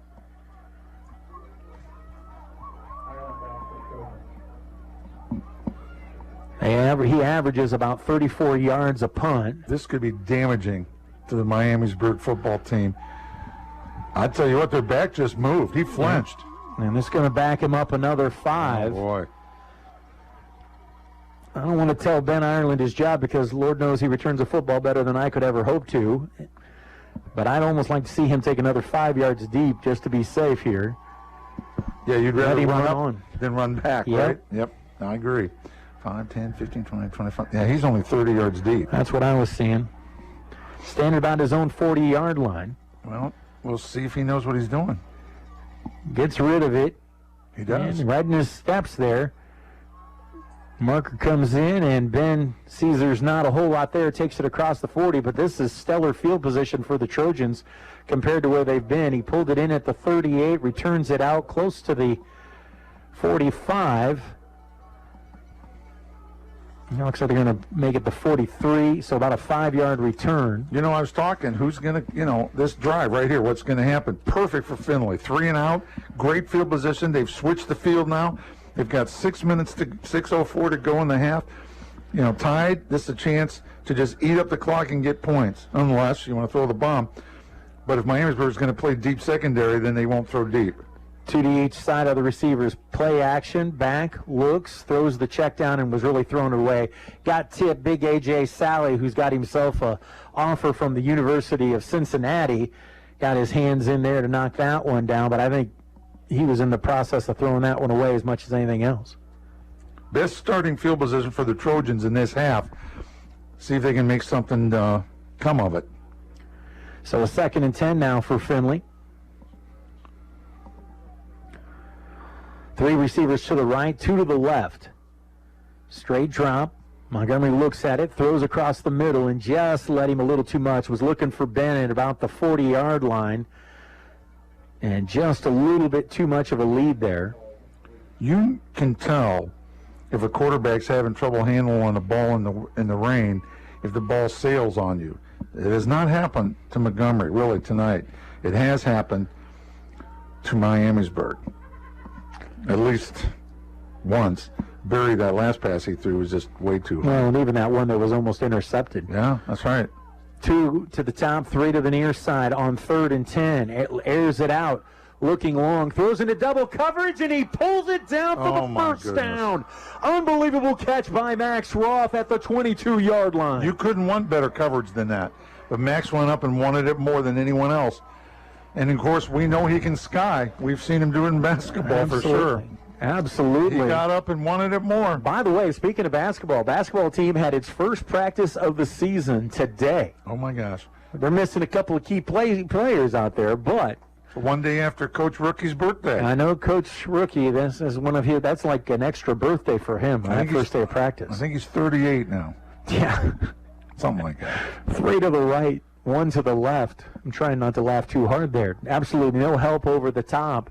Pitch it over to Isaac James, and they'll just hammer it into that right side, right into the boundary, close to the 20-yard line. Well, this is the drive you wanted after that great field position. Good for the Trojans to get that 3 and out and provide this change of venue for this particular game.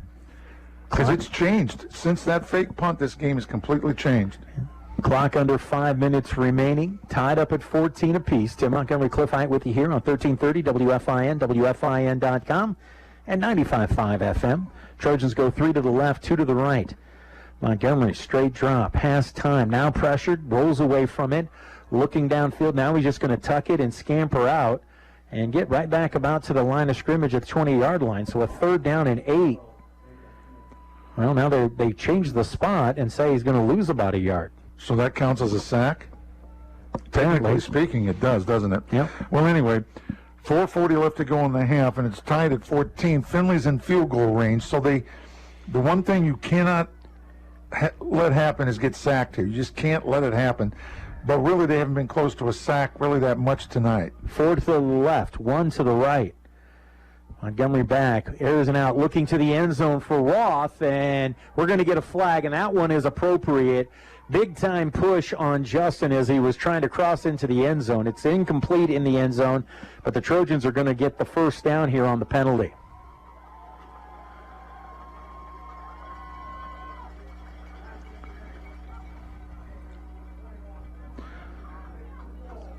You know, both guys were pushing a little bit, and I think it was the right call. But in the pros or in college even, I think they would have let that go. I really do. And I think it was legit.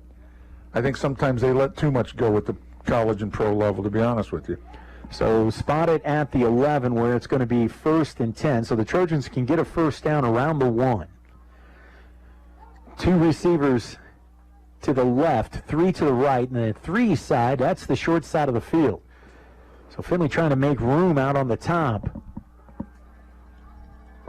Montgomery back, pressure in his face, throws it out into the flat. And looked better than it. And it's not a bad play, certainly, as it takes it down to about the 6. The catch by Ben Ireland.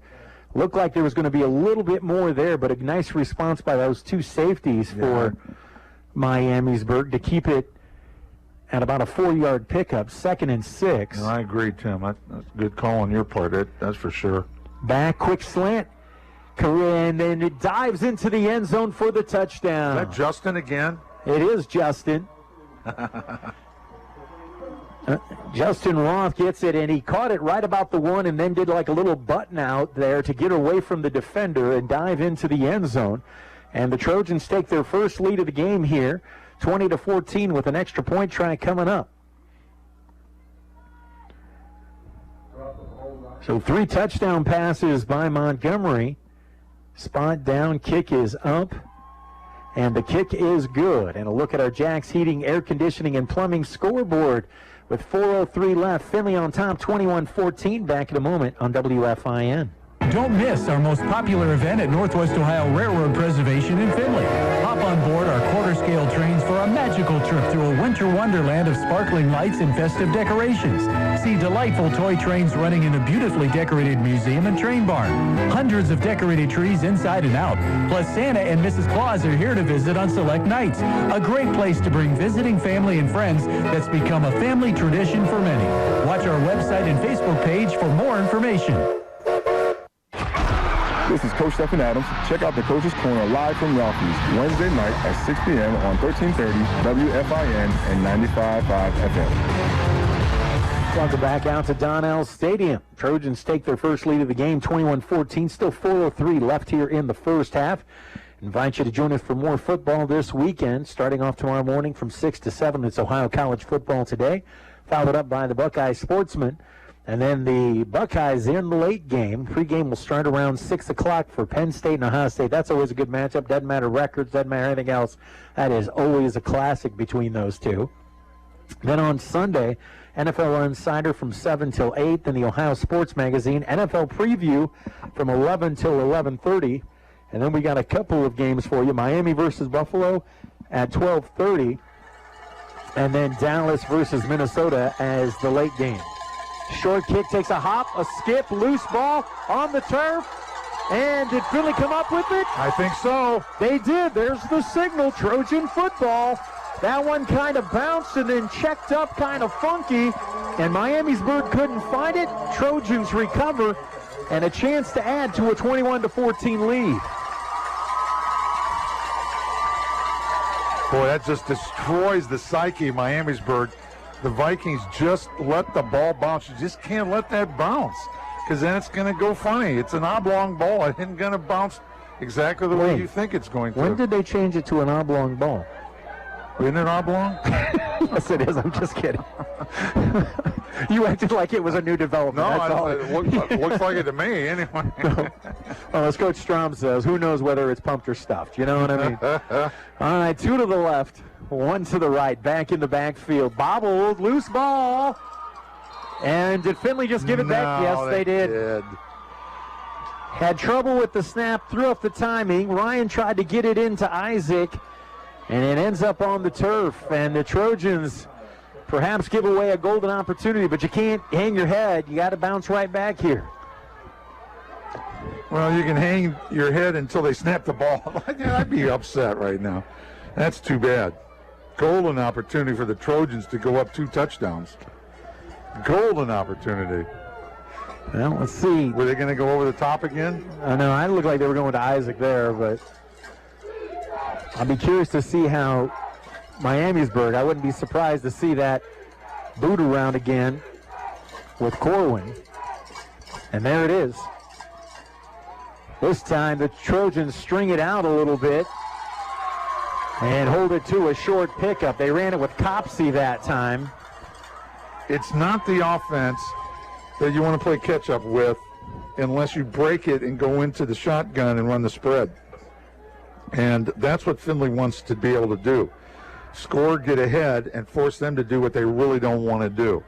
But Miamisburg, you got to give them credit. They're lining up in their regular running formation. 2nd and 8 in that traditional wing tee. Handoff up the middle. Not much there. A matter of fact, almost nothing. Little to no gain. And sticking in that time, Luke Montgomery right at the point of attack gets the tackle. Well, Findlay has really stepped it up on defense last couple of times, last couple of series. And really, except for the first series that Miami had and the one long run that gave them their second, or set up their second touchdown, really haven't done much since then. 3rd and 7 here, another big 3rd down for both teams. They'll send the wideout McGowan out here to the near side. Terry and Ross on him. Back looking that way, and an easy pick and catch. Now he's going to cut it all the way across, get a first down. We got a flag comes in. We might have a face mask. I'll tell you what, he's good. I mean, the way he moves after he catches the ball, I'm really impressed. Of course, he's had, 41 catches for 630 yards already and 9 touchdowns already this year. Did you get that call right? They haven't signaled it yet, and I think it's coming now. Yeah, I was right, unfortunately. Oh, boy, that really helps them because, again, they're not in an offense that really precludes them to throw very often, and they haven't thrown much at all tonight. Well, and I get that it's a tough matchup, and you're just trying to keep that young man in front of you, but I just don't know that you can leave him 10 yards of open space. Way too much cushion there. Way too much. So a fresh set of downs for them and into Trojan territory at the 42. 1st and 10. This time to go gut up the middle. Broke a tackle right at the line of scrimmage and then pushes it to the Trojan 36-yard line. That's nice pickup on first down. Real good run. Just a quick trap right up the middle. But again, if you're a defensive likes to get penetration, then you're trappable. I mean, it's all chess, you know. What do you want to do and what do you think you can do? 2nd and 3 after a 7-yard pickup. Stay in that traditional form. And the end around to Copsey. And he counters it in. Going to be just shy of the first down. Bring up a 3rd and 1. You know, they're mixing it up, but we haven't seen Hurt on the field. Well, here it comes. I just asked for it and I got it. Yeah. They're going to measure? Oh, no, they called timeout. Timeout by Miamisburg with 1:35 left. That's smart. We'll take a quick timeout. Our Jax Heating, Air Conditioning, and Plumbing scoreboard. Findlay 21, Miamisburg 14. Back after this 30-second timeout on WFIN. With children returning to school, football games, bonfires, and hay rides, that's all the more reason to make sure you're traveling this fall on quality tires from Cooper Service. Thankfully, Cooper Tires has more than a century of experience in manufacturing comfortable, capable tires. Each Cooper tire is made to last for thousands of miles to help get you where you need to go and back again. For Cooper Tires this fall, see Cooper Service, 401 East Main Cross in Findlay. The Findlay Trojans, WFIN and 95.5 FM. Welcome back out to Donnell Stadium. 3rd down and 1 coming up for the Vikings. What is probably 4-down territory for them, but keep an eye on the clock. 1:35 left here. Yeah, it's a 51-yard field goal from here if they were to try it. I don't think that's going to be the case. Stay in that tight formation, and there he is, Hurt. He has a first down. Moore still running. I like him. And the Trojans just struggling to tackle him. Again, had a couple of opportunities at him. I mean, both of them were after the first down, but he picked up an extra 6 or 7. Oh, absolutely. No, I like him. I mean, I don't want him to get the ball as a Findlay fan, but he's very, very good. Clock running, 1:22 left. A fresh set of downs at the Trojan 22-yard line. Findlay with a 7-point lead in danger. Make the handoff on the backside, bring in the gut. They just ran that trap up the middle again, which is the first part of that counter play. Either give to the fullback up the middle or hit the wing counter, and they got, no gain on that, right? Or no, a couple of yards, I guess. Well, right now it's the marker sitting right at the line of scrimmage. Yeah, the board says 7, but it looks like... Now they'll move the stick. Yeah, it's going to be 7. Yeah, so pickup of 3. Clock running, though, coming up on 1 minute remaining. They do have 2 timeouts to the Vikings. Well, they better hurry up. They're not playing with any quickness right now. They're just taking their good old time. So that means they're going to run the waggle pass. That's what it's got to mean. Looking, handoff again, and finds a big seam up the middle, still on his feet, drives it inside the 5. And again, it looks like that opening drive where they're just owning the line of scrimmage right now. Just a quick hitter right up the middle with the fullback. That time they went Christian Davis. And now they've got 1st and goal from the Trojan. But they're huddling up and the clock's moving with 37 seconds to go. Well, I think they're planning on hammering in right here. I guess they are, but boy, they better save that time out. My goodness, this is a little scary. Stay with their format. Watch out for Hurt. And this got whistled down before it got going. Illegal procedure against them. That's a big, especially with the 25 seconds left. Well, yeah, that's just it. They lost 13 seconds waiting for that play to be called. And then, even more, and when you have a legal procedure, the clock does stop, but it's at 25 seconds. And now, I mean, they were inside the 5. And it's at the 8 now. Yeah. So 1st and goal from the 8. They may have to try to throw, Tim, and I don't know. Watch 84 out there to the right. He's out there on the right, one-on-one. That's where I'm going. That's where they're looking. Jadot's up the jump ball. And is it intercept? They're going to call pass interference against Findlay. Is it against Terrian? Yeah, I think so. I mean, my thing is it's similar to what you talked about a moment ago. Both guys were given as good as they got, but that's going to go against Terry on it. Okay, but really, you know what? That's not the worst thing, Tim. It stopped a touchdown by mixing it up, and time went off the clock. It's down to 13 seconds. Now the ball will be on the 4, but right now Miamisburg's got to be thinking if they run the ball, they're going to have to call timeout right away. They do have the 2 left. Well, you can't take them with you, so they might as well use them. I mean, they're in a good spot right here. If I'm Stephen Adams, I might take one right here after I see how they line up. Oh, they're going to run that wing counter again. Nope. And bring it back to the other side, and got close. He's not in. He's on the 1. Better call time. And they're going to take the timeout now. Clock's still, now it stops at 10. Oh, this is really, really dramatic. I mean, they're at the, 1 yard line now, Tim? Yep. And, 10 seconds. Oh, boy. The fans think the clock should have stopped, but they had timeouts, and they took it.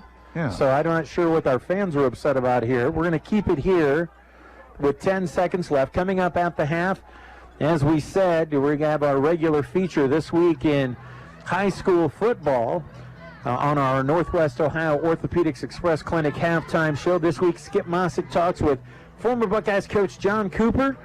Cooper, of course, having recruited some of the best high school talent in Ohio and beyond.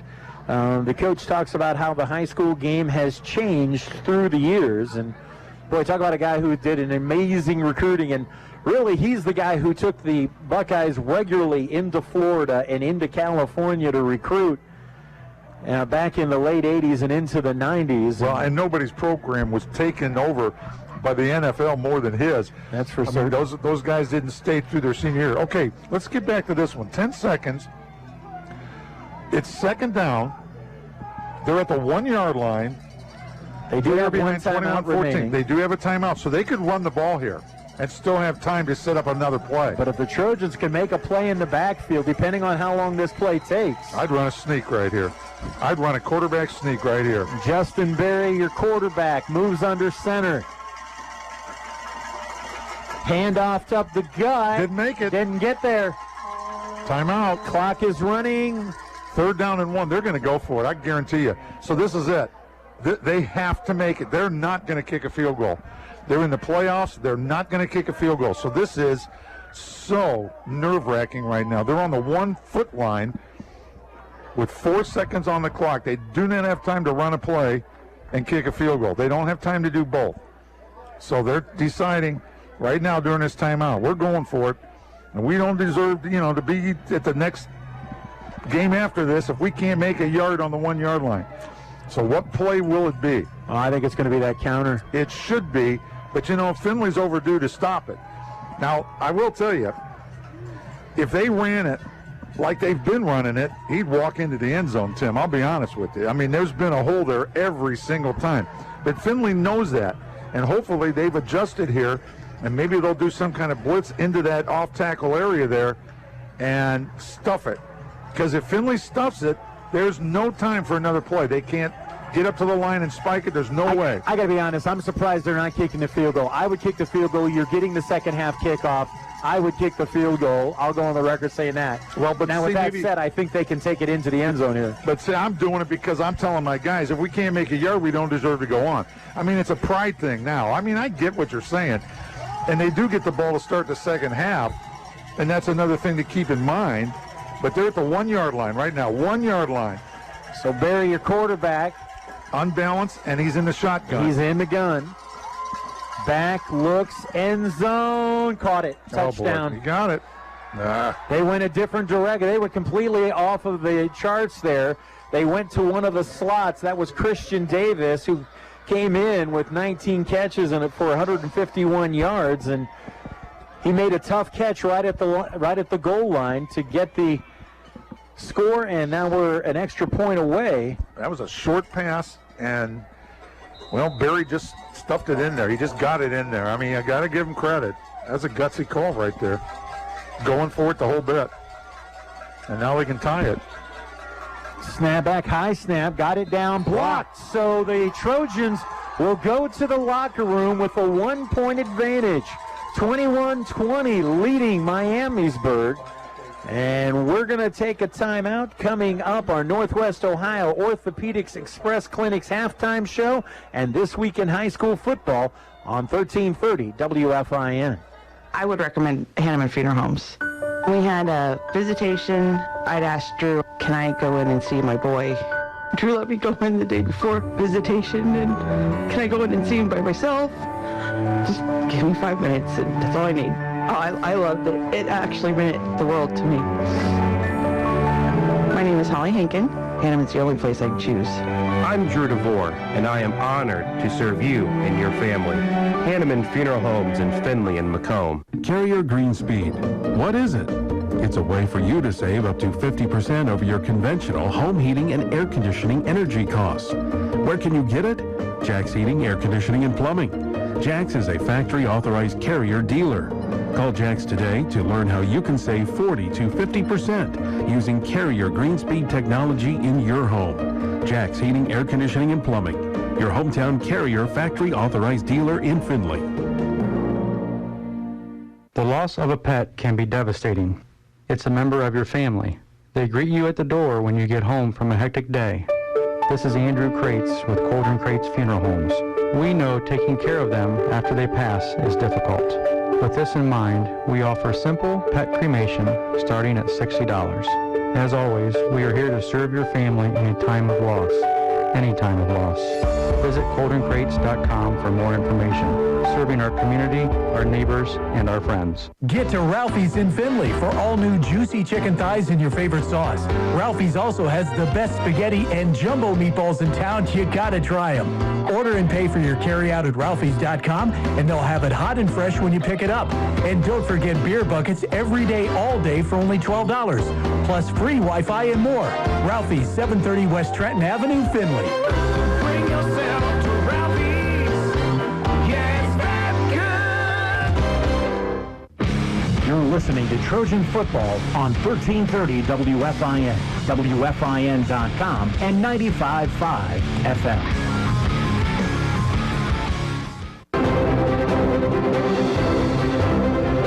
WFIN gives you the scores from all the big games each Friday night. Listen for our high school scoreboard updates to find out how your favorite team or teams fared each and every week. The scoreboard reports are brought to you in part by Crook Chiropractic. The high school scoreboard reports.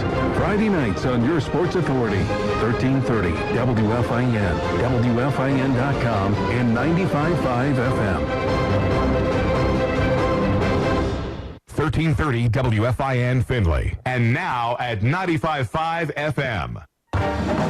From the Ohio News Network, this is the Ohio Education Association Tonight in High School Football. Named Best Sports Program in the Country by the National Association of State Radio Networks. Tonight in High School Football is presented by Beck's Hybrids and by Ohio for Responsible Gambling. Now here's your host, Skip Mossick. Good evening, everyone, and welcome to Tonight in High School Football's halftime report. Hall of Fame coach John Cooper spent 12 seasons as head coach at Ohio State, where he recruited some of the best high school talent here in Ohio and beyond. How has the high school game changed through the years? We'll talk about it with Coach Cooper next on the Ohio News Network. I'm Scott Demaro, president of the Ohio Education Association.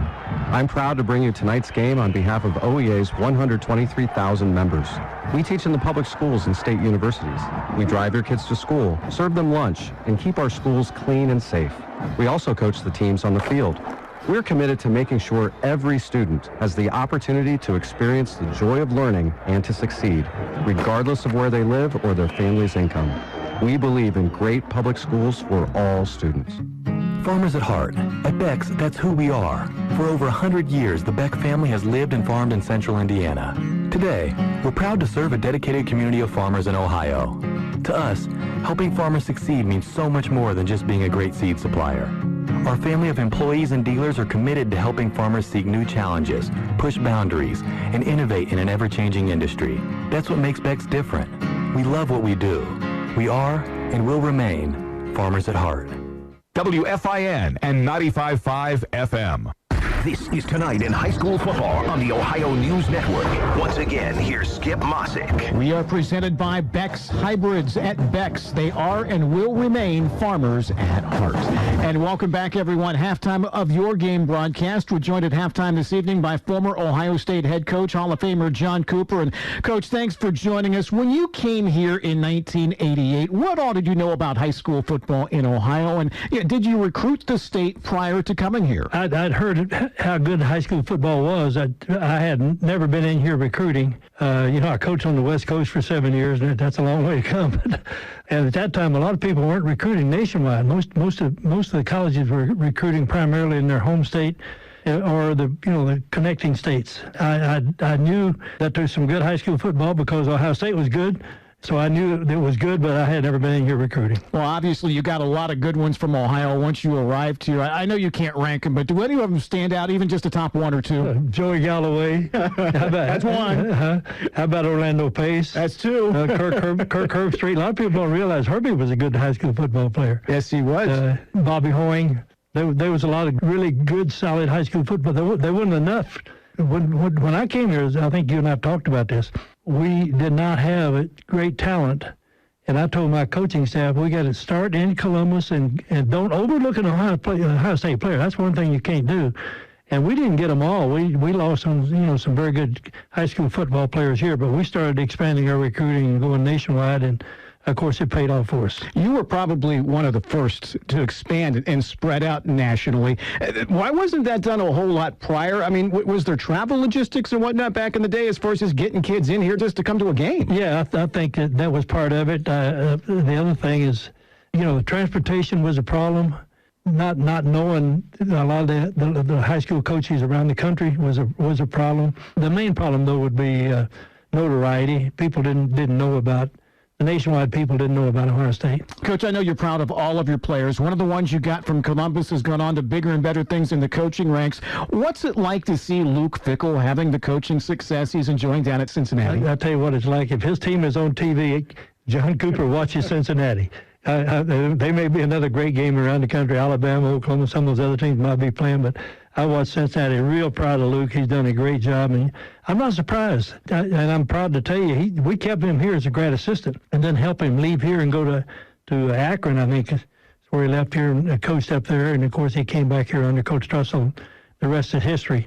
He's going to have a really tough decision to make for him. Not for me, but he's going to be. A lot of people are going to be calling him and knocking on his door. I promise you that. Could you tell, even when he was done playing, that he said he wanted to get into coaching, that he would have the type of success he's having now? Well, I'd lie to you if I told you he'd go to Cincinnati and be the second best team in the country. But I knew he would be successful whatever he did. He's a hard worker, extremely hard-working young man, great student, graduated here in 4 years, and just did a great job. He's one of those guys, as you know, is also a great wrestler. Oh, yes. State champion.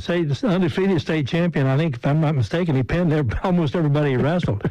But I'm not surprised with the overall success he's having. Coach, last thing, I know you still follow and attend high school games locally. What's the biggest thing you've seen evolve at the high school level over the years? I think and one reason is because Ohio State has been really good, and a lot of these high school coaches come over and watch the Buckeyes. They go through spring practice with them. They sit in on meetings.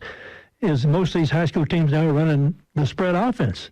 They're running basically the same offense that you're seeing in college. Alabama, Clemson, Oklahoma, Ohio State. Everybody now, Skip, is running the spread. You better have athletes to do that, and that's why the high school football in Ohio is better now than I think it's ever been because of that. You spread them out. You can play more people.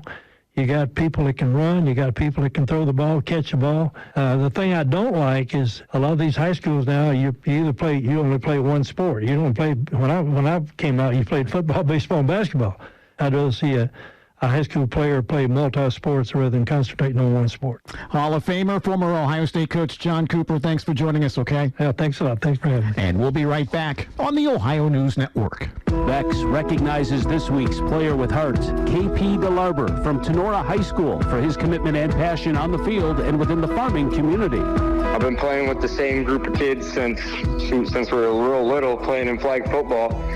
So mean, just about everything about the team and how we have such a great camaraderie and connection. KP's big into football and baseball, as well as his church youth group. But on the farm, he really shines. He's been in 4-H the past 8 years and shows animals at the county fair. They've got goats, rabbits, and steers, and they actually raise goats to breed and sell to the local 4-H kids. That's always a good thing, too. It's always pretty cool to watch them grow. It means a lot, honestly, to me, and not just me, but our whole family. I mean, my mom grew up on a farm. It's just been part of the family, and it's more or less like a tradition thing. At Beck's, we are and will remain farmers at heart.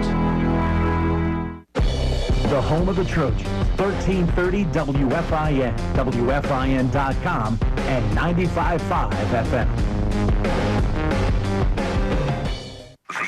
This is ONN. Discover when video games become gambling at ChangeTheGameOhio.org. This message is brought to you by Ohio for Responsible Gambling.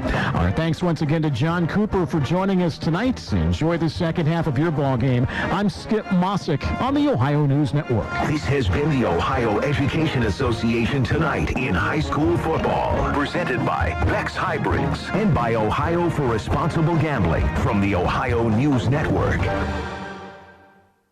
Looking for a primary care provider? Blanchard Valley Medical Associates offers comprehensive care in one location, and they always accept new patients. To see a list of their primary care providers or schedule an appointment, go to bbma.com. What if there was a way to be more efficient with less effort, to achieve peak performance with less energy, thanks to Carrier Green Speed Intelligence? What if is now what is. A home comfort heating and air conditioning system with Green Speed Intelligence is smarter than your average system. It can run longer at lower speeds to maximize your comfort and your home's energy efficiency. It understands your home and how you live in it. How cool is that? Green Speed Intelligence, only from Carrier. Carrier, turn to the experts. Jack's Heating, Air Conditioning, and Plumbing, your hometown Carrier dealer in Findlay. I didn't have to worry about anything. Anything that I needed, they were there. My name is Jody Kendrick. My son, Blake Kendrick, passed away. The Hanneman Funeral Home assisted me. Drew and the Hannemans guided us step by step by step, what we needed to do, what to expect, anything that we needed. Really well, they took care of all of us. I'm Drew DeVore, funeral director at Hanneman Funeral Homes in Findlay and Macomb. What's up? This is Riley. And a little thing I love about the Chick-fil-A Grilled Chicken Club sandwich is the applewood bacon. It's savory, and then it's also kind of sweet. And I think the combination of bacon with chicken and Colby Jack cheese, it just really knocks it out of the park. Hey, I'm Tanea. A little thing I love about the Chick-fil-A Grilled Chicken Club sandwich is the chicken. It's so juicy. It's grilled to perfection. I'm going to devour this sandwich. Order the Grilled Chicken Club sandwich on the Chick-fil-A app today. Real guests paid for their testimonials. I'm Cliff Height, and this is the home of the Trojans, 1330 WFIN, WFIN.com, and 95.5 FM. Welcome back out to Donnell Stadium, and the Findlay Trojan Marching Band is the only band in attendance tonight, so they're doing an extra long show, and under Dan Wilson doing an exceptional job out there entertaining this crowd. And our score is 21-20 in... We've got new ones.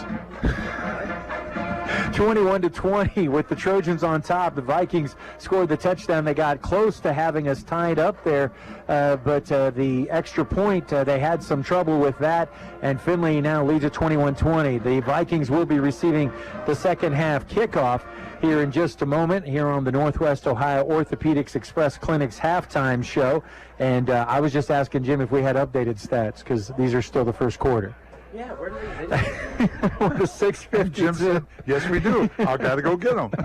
But it was the Trojans who took the opening kickoff. They drove it down inside the 35, went for it on a 4th and short, weren't able to come up with it, and turned it over on downs. The Vikings then proceeded to drive it right down the field, wasting little to no time, and took it in with a 7-yard touchdown run by Christian Davis. The point after at that point was good, and it was 7-0 in favor of Miamisburg. The Trojans get the ball back, and they look to go right up on top to Ben Ireland from 71 yards out on the pitch, catch, and run between the two of them.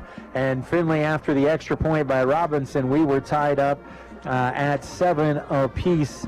Miamisburg, though, answered right back. Trojans had them in a 3rd and long situation, a 4th and situation, and they ended up going for it. They were able to convert it, keep their drive alive, and then they took the lead on a touchdown pass to Jackson McGowan from 4 yards out on a little jump ball.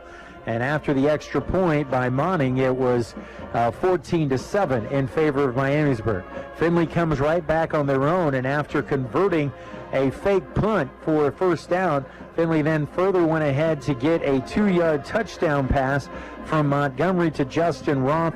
And after the extra point, we were tied up at 14 apiece. Then the Trojan defense gets a 3-and-out against Miamisburg, and Findlay able to put together another scoring drive. Again, they go to Justin Roth, this time from 7 yards out. The extra point was good. Findlay was on top for the first time in the game, 21-14. On the ensuing kickoff, the Trojans actually recover a loose football and had it deep in Miamisburg territory. But on first down, a bad exchange between Montgomery and Isaac James. By the way, the second one of that first half for the Trojans. And it was recovered back by Miamisburg. They were able to put together a drive that ended as time expired in that first half, as they get a touchdown pass to Christian Davis from 1 yard out. The extra point by Monning, though, was blocked, and that gets us to our score of 21-20. Take a look at some of the numbers. Findlay actually winning the first down battle. They got 12 of those Hanneman Funeral Home first downs in the first half to 10 for Miamisburg. Some of the other numbers, you take a look at the rushing, 171 rushing yards on 25 carries for Miamisburg in that first half. Findlay was 17 carries for 56 yards. Meanwhile, the opposite the story with the passing game. 7 throws for just 22 yards for Miamisburg, but he does have 2 touchdown passes with those. Meanwhile, Findlay, 17 attempts for 184 yards and a couple of touchdowns, actually 3 touchdown passes there. When you look at the numbers for the quarterbacks in this one, specifically Barry, as I said, 5 of 7 for 22, 2 touchdowns, a long of 12. Montgomery, 10 of 17 for 184, 3 touchdowns for him. His quarterback rating, Coach, 135.8. I think that'll play a little bit in this game. Talk about some of the other individual numbers rushing. Corwin Hurt leading the way for Miamisburg, 6 carries for 101 yards. Christian Davis adds in 58 and 12 for Copsey. Meanwhile, it's Isaac James with 29, Max Roth with 21. That was on the fake punt, and Donovan Harris with 8 in the first half. Take a look and jump down to some of the defensive numbers here.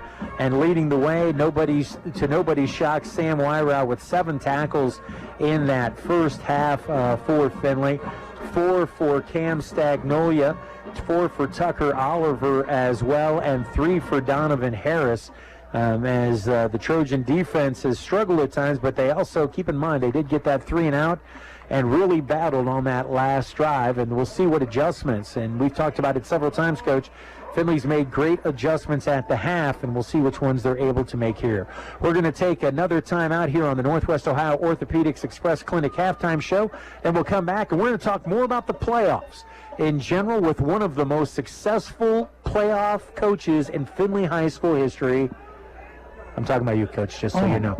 We'll do that when we return on WFIN. When you hear the name NWO, don't stop at orthopedics and sports medicine. NWO offers many services, including pain management, podiatry, diagnostic imaging, chiropractic, physical, and occupational therapy, plus family medicine clinicians ready to care for you as they would their own family. The NWO team is ready to serve you in 6 convenient locations across Northwest Ohio. Check them out online at nwomedicine.com. Remember, for great care, there's only one place to go, NWO. Life comes at you fast. Everybody is busy. This is where Great Scott Community Markets can help. Try their Meals Made Easy. Ready-made meals for your family made fresh, in-store daily at Great Scott Community Markets in North Baltimore and both Findlay locations. And don't forget to try their mobile markets. Order online at communitymarkets.com and pick up curbside. Great Scott Community Markets in North Baltimore and both Findlay locations, helping you navigate your busy life.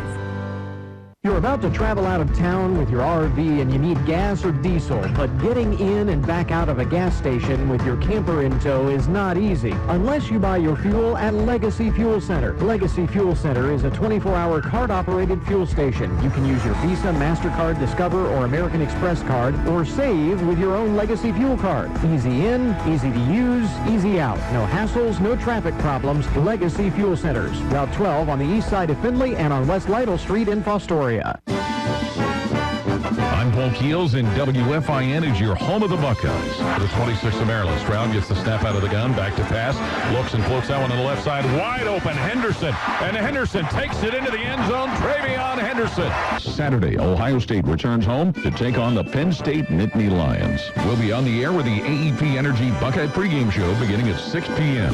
The home of the Buckeyes, WFIN and 95.5 FM. WFIN, home of the Findlay Trojans. Welcome back out to the halftime show here in Donnell Stadium. We got ourselves about 3 minutes here before we get our second half underway. And again, the Trojans will be kicking it to the Vikings here to get the second half underway. Wanted to talk about the playoffs and first years and all those sort of things that go with this. Now, you had a little help on a stat that I already had in my back pocket and I was saving for this point of our broadcast. Stephen Adams, 7-3. That is the best first-year record for a Findlay coach since 1973, when your old mentor Bill Jones in his first year went 7-3. So actually a playoff win here will give him the best start going all the way back. Well, it's just going back a really long time. Like the 1920s, I think. It's like 1920 or 1919, something like that as far as that goes. And with that in mind, talk about playoff football and how you approach it. And you and I joke a lot, but the reality is you are the most successful playoff coach in Findlay High School history as far as football goes, and a couple of great seasons in particular. But talk about how the approach to the playoffs, is it different than the regular season? And if it is, how is it different? It is, and maybe it's not supposed to be, but for me it was. All the moms got so involved. They had decorating the locker room contests. They had parties going on. They had food all the time coming in, and it was a distraction. But the playoffs are a distraction. So you tell the kids, this is different. You earn the right to be involved in this. Enjoy the heck out of it while you can, because it doesn't happen a lot. Tim, I was 9-1 two different times in Bryant, and we never went to the playoffs. So when we got into the playoffs here at Findlay, it was fantastic. And we had a blast. And the first year we won one playoff game, and I think it would have been the first playoff win in Findlay's history, I think. And so that was kind of cool. And then in 2002, we had that team that went to the Final Four, and that was ridiculously fun. And we just decided we're going to milk it. And again, are you over celebrating being in the playoffs? Are you overdoing it with the moms decorating the lockers? And every day they had a different thing. They had pillows, and they had so many things so the guys could dream about winning. And they had all these gimmicks and all these things. And either it bothers you or you just enjoy it. And I decided to enjoy it. And I think because I did, the kids did. Again, I'm not sure the assistant coaches always did, and that's okay. I mean, I get it. I'm not saying my way is the right way, but I'm kind of like Pete Carroll. I like to have fun the night before the game. I like to enjoy the process, because you don't get to do it all the time. Now, nowadays, you're going to get to do it a lot. If you show up on Friday and you win a game, you're probably in the playoffs in Division I. Okay, so let's face it. But by the same token, it's still the playoffs. And that also means anything can happen. Anybody can do anything. So I say enjoy it. But that's me. That's just me. You've been listening to the Northwest Ohio Orthopedics Express Clinic halftime show here on WFIN. We're just about ready to get the second half underway. Update you on some other scores. Dublin Jerome up 14-0 on Olentangy Liberty. The Perrysburg Yellow Jackets draw first blood over Fairmont, 7-0. That one in the third quarter. Springfield, all of them over Northmont, 42-0. Wayne leads the Dublin Shamrocks 14-7, and Whitmer having their way 28-7 on Toledo start. Springboro bounced back against Centerville. They lead it at the half 14-7 in that one, and it's all Marysville, the number 1 seed, 42-7. They lead Delaware Hayes. That one is actually in the third quarter. So we're about ready here. Trace Robinson preparing to kick it away to Miamisburg. Last kickoff, the Trojans recovered it. They drop a man back deep middle into that very spot, do the Vikings. High angling kick, fielded at the 23. They'll bring it to the middle, finds a seam across the 40 and out near the midfield stripe. So again, one of the big problems for the Trojans here has been tackling tonight, and it showed up there on the special teams as well, as Christian Davis gets a very nice return out to his own 48-yard line, where it'll be 1st and 10 for the Vikings. Great starting field position for the Vikings, and that's what the doctor ordered. You know, they just scored. They had the momentum going in at halftime, even though they did miss the extra point. And now they can go down, and if they can get even a field goal, they can take the lead. They'll stay in that wing T where they've been most of the traditional wing T formation. Take Davis across. Handoff will go second man through the middle. Trojans respond pretty good. Cut it down after a short pickup. That was Copsey on the carry. Well, that's the Joker reverse, whatever people call it, and Findlay stuffed it real well. That play usually is devastating to teams, and Findlay did not get fooled, and that's a great play out of the wing T, which, in all honesty, I haven't seen them run it all night. If they have, I missed it. But that was a good time to do it right there, something different out of what they had been doing. 2nd down and 8 after the 2-yard pickup. Stay in that same formation. Wing on either side, wide out to the near side. Fake the handoff, throw the quick slant, batted around, and almost picked off by the Trojans. Tried jamming it in there to McGowan. You know what's funny? Terrian Ross almost intercepted it, but he deflected the ball, and it almost went to McGowan, and he almost caught that. Interesting play on their part. 3rd and 8 here, and this could be double interesting if the Trojans can throw a stop here. Does Miamisburg roll the dice at midfield? No, I don't think so. I think they punt deep if they don't make this. I'd be shocked if they don't punt. If they don't make the first down, I'd be shocked. Wide out to each side. Straight drop, pressure in his face, hit as he releases it, and it falls incomplete. And that's going to bring up a 4th and 8. Dela Cruz on the pressure. Great job. And Justin Berry, the quarterback, furious. He goes running up to his lineman and was giving them an earful as somebody missed a block that allowed Dallas to get in there. We talked about the great game Dallas had last week, and he's got that spot again this week. Well, that's how you set the tone to start the second half. If you're a Findlay Trojan fan, that's for doggone sure. So send back Ireland. He's standing around his own 20 here. You want an exclamation on this, punt it to Benny and see what he does. Came at it, almost got a little pressure in his face. That one goes well over his head. He's going to skip back and into the end zone. That's going to come out to the 20-yard line. He got all of that one. He went with more of a line drive kick and drove it over Benny's head. And Findlay will start back at their 20, something they're used to in this game. Yeah, no kidding. Again, the winner of this one will feature play the winner of Dublin Kaufman and Wayne Huber Heights. That one's been about as tightly played as this one has so far. And it'll be the higher seed that will play host in that one. Findlay will send 3 receivers to Montgomery's right, single receiver out to the top, have Isaac James in the backfield. So what do you think Findlay's going to think about here starting off the second half? And I think they're going to get a different look because now they're playing a deep center right now. Throw it out here on the near side screen, and not much, if anything, there. Matter of fact, might have lost a yard. Somebody missed a block out there on a quick screen. Major block, major miss. Threw it out there to Terrion, and he either got nothing or lost one, and they're going to say he got nothing, so no gain. Change this into a 5-receiver package as James comes out. 3 to the left, that's the wide side of the field, 2 to the near side. You know, Tim, it quit raining, too. High snap, pulls it down, throws a little screen out here on the near side, finds Max, and Max takes it out close to the 30-yard line. Going to be just shy of a first down. That's the way they meant to run that first one. Another quick screen, this time very successful, because the receivers did block downfield ahead of the runner. 3rd and 1 coming up for the Trojans after getting the 3 and out on Miamisburg's first drive of the second half. This is a big down, but this is where they like to run the sweep with Donovan. 3 to the left, 1 to the near side. Donovan in there. Quarterback keep. Got a little kick-out block, and actually that was Wildcat Max.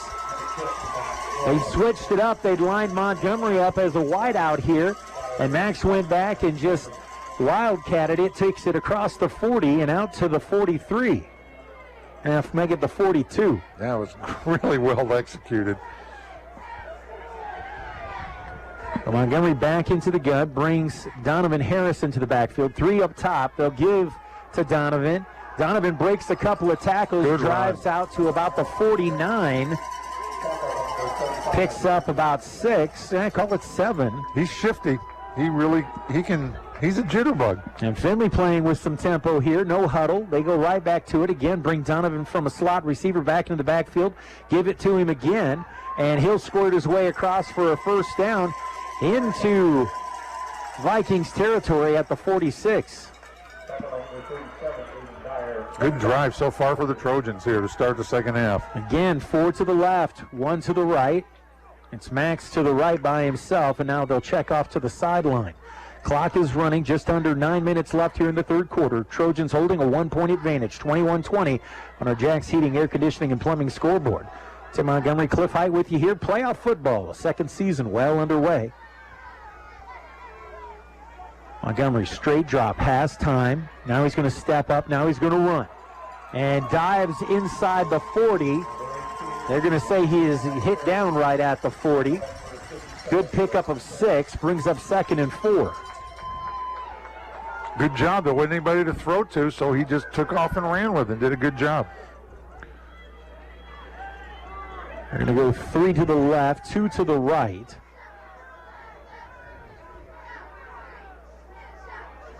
Quick little throw, and just went down to his knees to catch it, and looks to have enough for the first down on the quick throw to Justin Roth, that is. And he does move the 6, another Hanneman Funeral Home first down. In the cat and mouse game that's going on right now, Miamisburg dropped off the receivers, and the receivers did a hitch. So it's almost like they called the perfect play at the right time. The give to Donovan Harris again. He breaks a couple tackles, drives his way inside the 25. Ball came out late. I thought he was down, but the official says no. And it's going to be a second fumble by the Trojans and turn it over at the 20-yard line of Miamisburg. And boy, missed opportunity by Findlay. Well, whether he was down or not, Coach Adams is trying to talk to the referees and say that he was down, but it did come out. And it was recovered, obviously, by Miamisburg. And they're going to get to keep the ball, and they're going to start at their own 20. Oh, boy, that had all the makings of something special for Findlay. Could have put him down by 8 with a touchdown and an extra point, but instead it stays a 1-point Findlay advantage. See if the defense can bounce back and get another 3 and out here, or maybe a turnover of their own. Tight formation, 1 wide out to the top. Now move the second receiver in motion. They throw a screen out here on the far side. And a nice move off of the block to take it out to the 25-yard line, about a 5-yard pickup. First time we've seen that play tonight. A little quick screen by Miamisburg. They're throwing more, even though they're only down 1. Frankly, to be honest, if you run Hurt on the counter, he's averaging about 15 yards a carry tonight or more. 2nd down and 6.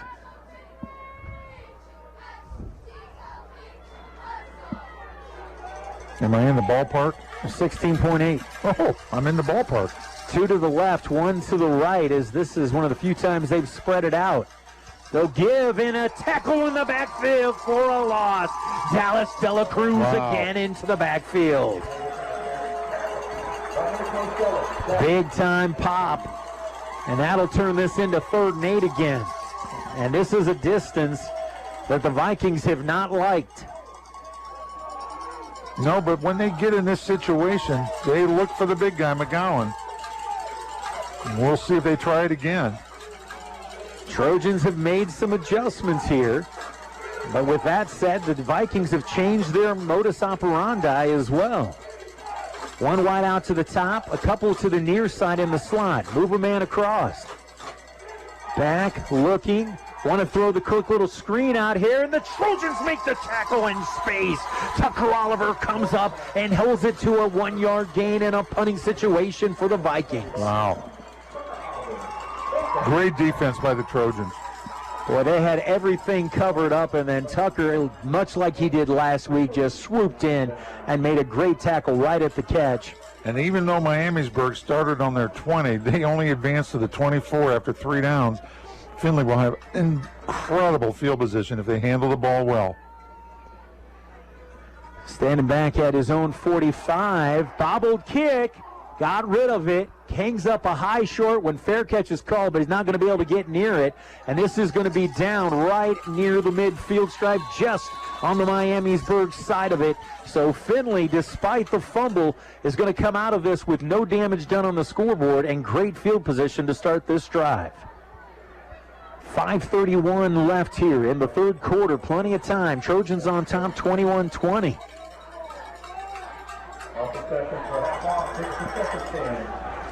Make sure you check out our friends, WKXA, John Marshall, Don Masters. They'll have the BVC matchup as the Macomb Panthers and the Arlington Red Devils will be right here at Donnell Stadium tomorrow.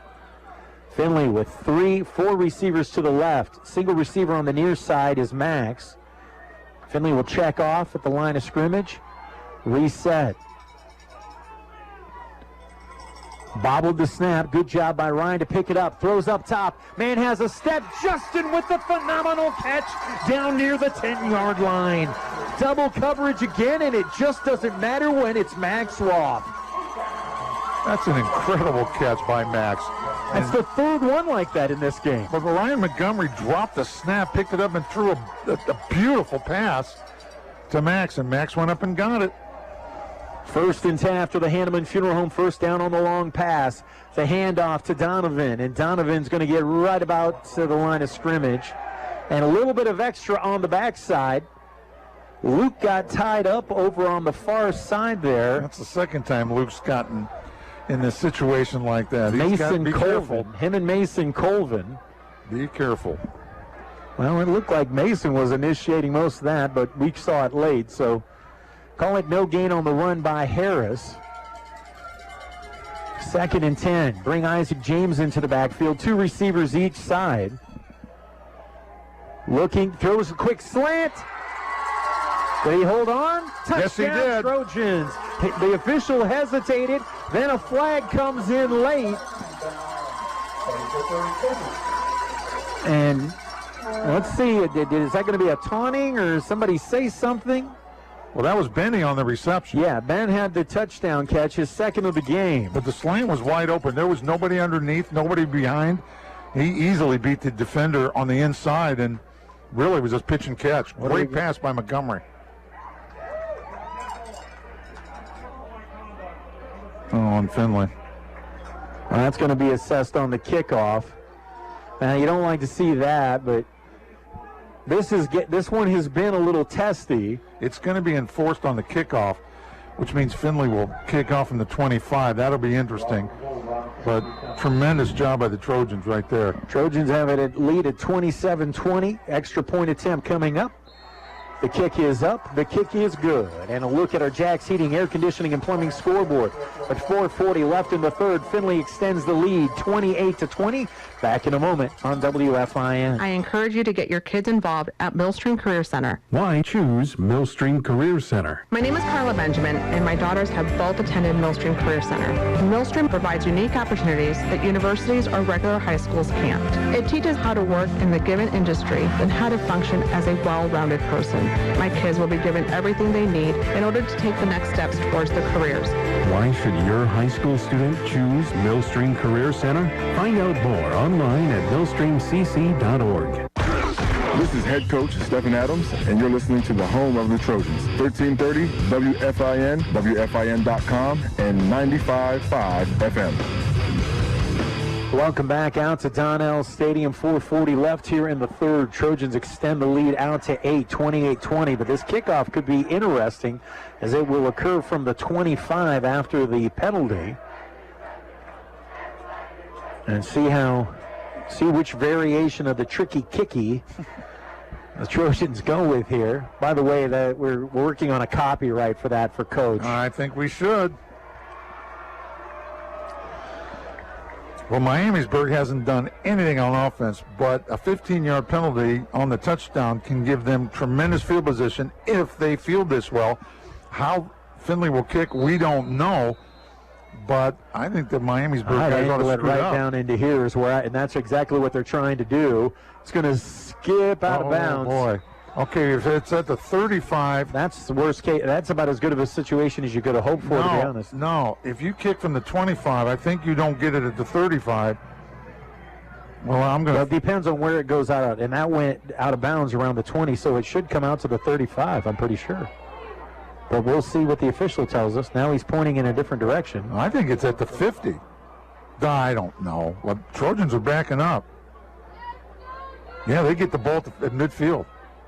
Look at that. 50-yard line. Wow. You're right. My bad. Wow. Well, they started at the 50 last time and got nothing. No, last time they were at their own 20. I'm sorry. But the first series, they started at their own 48. 3 plays and out. So here we go. 1st and 10 right at the midfield stripe. Trojan defense has found some rhythm. They're trying to get adjusted here and go back to that tight formation to the Vikings. Let's see if they go back to that counter. Bring the man around. Nope, they'll go gut up the middle, find a seam, and about 8 or 9 yards on that carry takes it to the Trojan 41. In high school football, it's too easy to give the other team too much credit for adjusting at halftime. What I think Miamisburg needs to do, and I could be wrong because that first play was 9 yards, is run the plays that got you into the end zone 3 times in the first half, and they haven't run that wing counter yet. Now, they may hear that's the formation right here. Berry under center. There it is. There it is. And Findlay adjusted. Trojans string it out and going to drop it for a loss. Okay, so Findlay adjusted. You got to find out, Tim, and Miamisburg found out the hard way. Harris leading the charge there, but Terrion also in the neighborhood. Findlay saw it coming that time and maybe picking up on some of the tendencies. Well, they strung it out, and that's what they did not do at the beginning. Miamisburg was cutting inside the end, and this time they strung it out and forced it to the outside help. And there was a lot of Trojan members there, and not too many Miamisburg guys. 3rd and 3 now. Handoff goes to the middle, looking to pick his way. Didn't get there. Got about maybe a yard. It's going to be 4th and 2 here. Yeah, they're going to go for it. Playoffs, they're going to go for it. They are not going to punt. And well, Barry just went over to the sideline to get the play. They're not going to punt. He just went over to get the play. They're going to go for it. But boy, they're sure taking a lot of time here. Play clock moving, 22 seconds. 3 minutes left in the third quarter here. Here we go. Findlay on top, 28-20. Coach was all over it. Here we go. Biggest play of the game right now. Goes under center here on 4th and 2 from the Trojan 42. Bring the man in motion. Counter run comes back the other direction. Got it. Yep, barely. He kind of dove at the end of it to get across the 40 and inside of the 39. One of those Vikings is face down, one of though, the big ones, too. in a lot of pain. Gets himself back up to his feet. That's Braden Davis, the left tackle. Yeah, and he's a big boy, 6'4", sophomore, 277. He's a big man. Well, gutsy call. We got the first down. They almost had to, you know? Yep, fresh set of downs here. Go back to that tight formation. Handoff on the gut to Davis. Oh. And Davis gets knocked down after a pickup of about 3. Is that Regal? No, that was Ashton. That was Ashton Yeager. Ashton Yeager, boy, big hit right there. Nice job, Ashton. Now, they did pick up, what, 3? maybe 4? 3. 3. 2nd and 7 coming up. Well, they're in 4-down territory, so they need 2.5. And I know I beat a dead horse, but that's all they need. Because they're not going to punt from here on in. On this one. Stay in that tight formation on 2nd and 7. Handoff, this time trying the left side. Davis again. Not much there. Going to get maybe a yard. Stagnolia pushing in there. Terrion pushing in there. The 2 plays that were the most effective for Miamisburg in the first half have been stuffed for minus yards here in the second half, which means now Miamisburg has to go to the next page of their playbook. They know that. They're going to have to do that because Findlay obviously has adjusted to make sure they can't do those 2 plays anymore. 3rd and 6. Watch out. Heading out to the top side is McGowan. Here's the waggle. Made a couple phenomenal catches in this one. Back looking to him. And they miscommunicated. He took it in. Barry was throwing it out. And now it's 4th and 6. That looks like the Arizona Cardinals right there. Now they may punt now because it's 4th and 6. I don't know. This is no man's land. I don't know what to do here. I really don't. Well, this is essentially the same situation the Trojans were in on the very first possession of the game. Yeah, they're at the 35. They're going to go for it, so we'll see what happens here. Well, I'll tell you what. Did you watch that Cardinal-Packer game last night? I did a little bit. That looked just like that same thing. Somebody zigged when they should have zagged or turn around and look for the ball at least. McGowan again out to the right by himself. He's going to go one-on-one with Terry on here. From the gun. Back. Barry looks, throws it out in the flat, complete and first down and more. Sidesteps a man and takes it inside the 20. How did he thread that needle? That was an incredible pass. He was covered like a blanket. I think Braden was all over that, and I cannot believe he got that in there. I thought for sure that was going to be incomplete. So give them the first down. Wow. Clock winding towards the end of the 3rd quarter here. Trojans on top, but the Vikings looking to change that situation. Go back to that tight formation they like. And they go to the counter run. Got 5. Got 5 on the right side. Went back to Copsey. Okay, thinking ahead, and I'm not trying to be a fatalist here, but Tim, if they score, do they go for 2 right now? I think it's too early to chase personally, but... See, I do. I want to know right now what I need. Plus, it's a field goal either way. Trojans take the timeout with 12 seconds left in the 3rd quarter. We'll take the 30-second timeout with the Trojans leading at 28-20 back in a moment on WFIN. At Kirk Chiropractic, we keep bodies in motion. We can keep your athlete in the game and not on the sidelines. We treat the person and not the symptoms so you can have long-term pain relief. And we teach you how to keep the pain from returning. Our mission is keeping people well, and that's exactly what we do at Kirk Chiropractic. We welcome the opportunity to treat your family at our office on the corner of South Main and Lima Avenue in Findlay. Online at KirkChiro.com. At Kirk Chiropractic, we are keeping bodies in motion. The Findlay Trojans, WFIN and 95.5 FM. Welcome back out to Donnell Stadium. 12 seconds left here in the 3rd quarter. I'm going to tell you something, Tim. There's only one team, I believe, on this field that can beat Findlay tonight, and that's Findlay. If they can stay mistake-free here in the 4th quarter, or coming up in 12 seconds, I don't think they can be stopped. I really don't. Now, they need to stop Miamisburg. 2nd and 5 here. Stay in that tight formation. Counter run again. Davis is going to be dropped for a loss in the backfield. Cruz got penetration and stuffed that wing counter again. Now, it did work the play before for 5 yards. And that's going to probably be the end of the 3rd quarter, but we got the officials stopping. They can put clock back on here. I don't want to. No, I thought somebody got injured, and then I think they thought so too, but he got up slowly, and now they're saying that's the quarter. All right, that is the end of the quarter, and a look at that Jack's Heating, Air Conditioning, and Plumbing scoreboard. Findlay 28, the Vikings 20. Back in a moment on WFIN. Don't miss our most popular event at Northwest Ohio Railroad Preservation in Findlay. Hop on board our quarter-scale trains for a magical trip through a winter wonderland of sparkling lights and festive decorations. See delightful toy trains running in the beautifully decorated museum and train barn. Hundreds of decorated trees inside and out. Plus, Santa and Mrs. Claus are here to visit on select nights. A great place to bring visiting family and friends that's become a family tradition for many. Watch our website and Facebook page for more information. WFIN, home of the Findlay Trojans. Welcome back to Donnell Stadium, first round of the playoffs, and as we get ready to go into the fourth quarter, Trojans with an 8-point lead, 28-20. It'll be 3rd and 8 for the Vikings of Miamisburg at the Trojan 16. So, I don't know, maybe 4-down territory. They might kick the field goal. They would put them in front. No. Oh, yeah, which is an 8-point. I was thinking back to where it was before. You know what, Tim?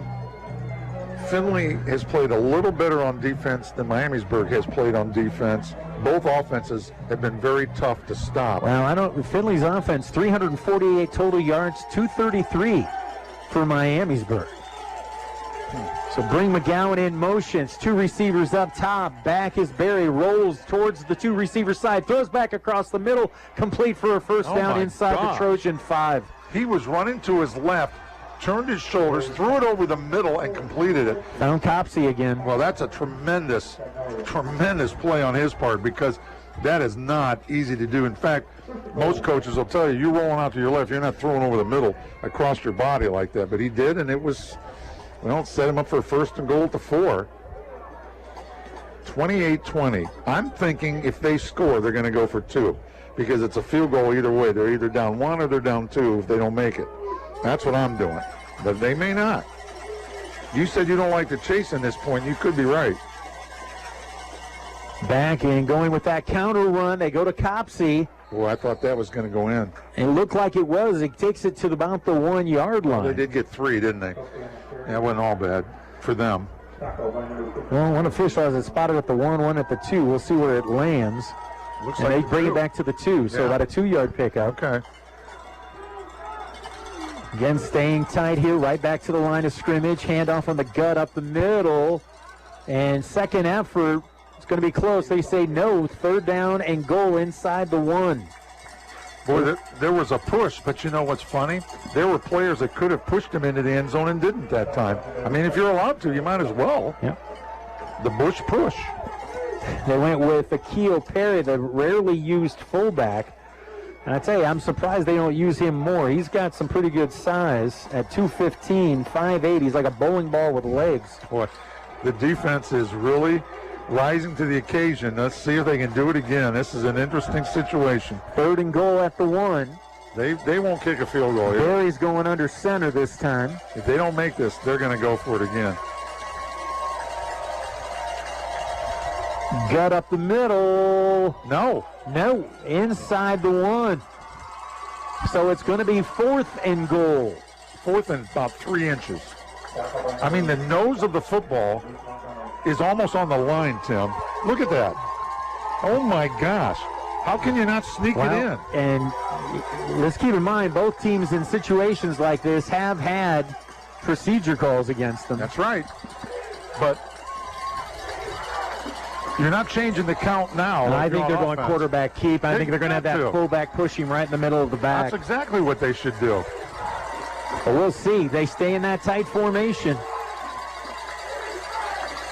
Nope, going to pitch it out wide. Oh, good and call. Well called and well executed into the end zone for the touchdown. Now they fooled me. That was a good call. They fooled all of us that time. They went to Christian Davis again. They haven't again. run that play the whole game. Not the whole game, Tim. Been waiting for it, I guess. I guess. And so 28-26, and it looks like they are going to take your advice, Coach, and chase the 2. Well, that's what I'm doing. Again, people can argue with me. Oh, and you they can might argue be right. both ways. Yeah. But now you know what you need. And again, if they don't make this, a field goal still puts them up 1. And if they were to kick it, a field goal would put them up 2. And to me, there's no difference. I know there is, but it's just not that much. And I want to know what I got to get. My whole game plan is going to be decided now on whether I make this or not. McGowan split wide to the right. Boots out near side, throws late, and he doesn't get it. Davis is stopped short. By Sammy Wyrow. Yep, that's what I was just going to say. Sam Wyrow lined him up and dropped him right in his tracks, and it stays a 2-point Trojan lead at 28-26. They should have kicked it. We'll be back. The Jack Seating Air Conditioning scoreboard. Findlay 28, the Vikings 26. Back in a moment on WFIN. When life happens at work or play and you or your loved one is injured, get your orthopedic needs cared for on the same day at NWO Urgent Care, located on the east side of Findlay on US 224.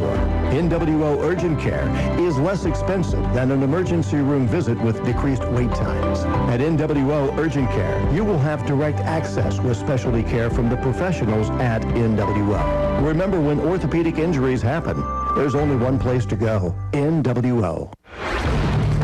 This is Cliff Height. The Trojans play here, 1330 WFIN, WFIN.com, and 95.5 FM. Same thing. Yeah. Welcome back out to Donnell Stadium. Trojans lead at 28-26 after getting the stop on the attempted 2-point conversion. Now Findlay awaits the kickoff. It's a high spinner, and it goes into the end zone, and Findlay again will bring it out to the 20. That's where they'll go 1st and 10. That was a 7-minute, 18-second drive by Miamisburg, and they started on their 50-yard line. So it took them that long, 14 plays to go 50 yards, but they got the touchdown. They did not get the extra point, so they're down 2. And we'll see what happens. Findlay starts at the 20 again. Well, they've been there before. So Trojans with the 2-point lead. Still a lot of time left in this one, over 9 minutes. Again, the winner gets to move on. Loser's going to look back on a pretty good season. 3 to the right as they bring Donovan back into the backfield. Give him the handoff. And he's going to get maybe a yard to the 21. Not much there that time. Trying to use that scat ability, if you will, of Donovan Harris, and it's worked a couple of times in this half, but not that time. Brock Harris with a great tackle right there at the line of scrimmage. High snap on the empty backfield. Throw the screen out to Ben here on the near side, but again, Findlay receivers do not do a good job of blocking at that time, and Ben has to fight to get just a couple. But everybody missed their block out here on this in the space. Benny's getting up limping a little bit. You see him limping back to the line of scrimmage. And I think he's okay. So 3rd and 7 for Findlay. Big down here. 4 to the right, 1 to the left. Momentum-wise, this is a big, big, big down. 1 deep safety. Different secondary coverage. Quick throw picked. And it's looking on the return here is Justin Davis. Davis will back it all the way up to the 30 and be brought down there. But at that time, they kind of decoyed the freshman quarterback that time. Yeah, they sure did. They dropped off 2 guys. They dropped Davis off and they dropped McGowan off, and then they just kind of waited. And give them credit for learning from previous plays. And they played smash mouth on the top receiver to the wide side with a guy behind. So they had double coverage on the outside receiver. So that's a complete different secondary coverage, as you just mentioned, than we've seen all night by Miamisburg. Yep. And they fooled Ryan on that one. And that's too bad. So now the defense has got to come up with something here. They've done it a few times here tonight. Need another one here. 1st and 10 at the Trojan 30 for Miamisburg after the interception thrown by Montgomery. Go back to that tight formation. Handoff up the middle, breaks a tackle to Davis, breaks the second tackle and takes it inside the 25 and down to the 24. Just a quick trap, and it worked well. I'll tell you, again, Findlay's getting a little bit maybe too much penetration. If they angled more down towards the line of scrimmage, they'd cause a wall there that would make them bounce outside to help. And Findlay's done that a couple of times, but not a lot. I mean, I give Miamisburg credit because they're adjusting their blocking scheme a lot based on what Findlay has done and what Findlay's adjusted to. Kurt's in the lineup, but he was kind of hobbling as he came to the huddle. He's hobbling right now, going to his position. Let's see. Barry under center, brings a man, counter run coming back the other way. Same play we've seen pretty regular, but this time with a different back. That'll be a first down, though. Takes it to the 20. And, well, you said it about halfway through that third quarter. They need to go back to what was working for them, and that's what they're doing. Yeah, they are. Stay in that tight formation. Again, bring him in motion. Counter run again. Same exact spot, same exact player. Well, they picked up 5. Boy, they're chunking. They're not getting like 10 yards, 12 yards or anything, but they're getting 5. And again, they don't need that many. So per carry down here. What's the whistle? Something stopped play. Oh, somebody's injured for Miamisburg right there in the middle. Oh, absolutely right.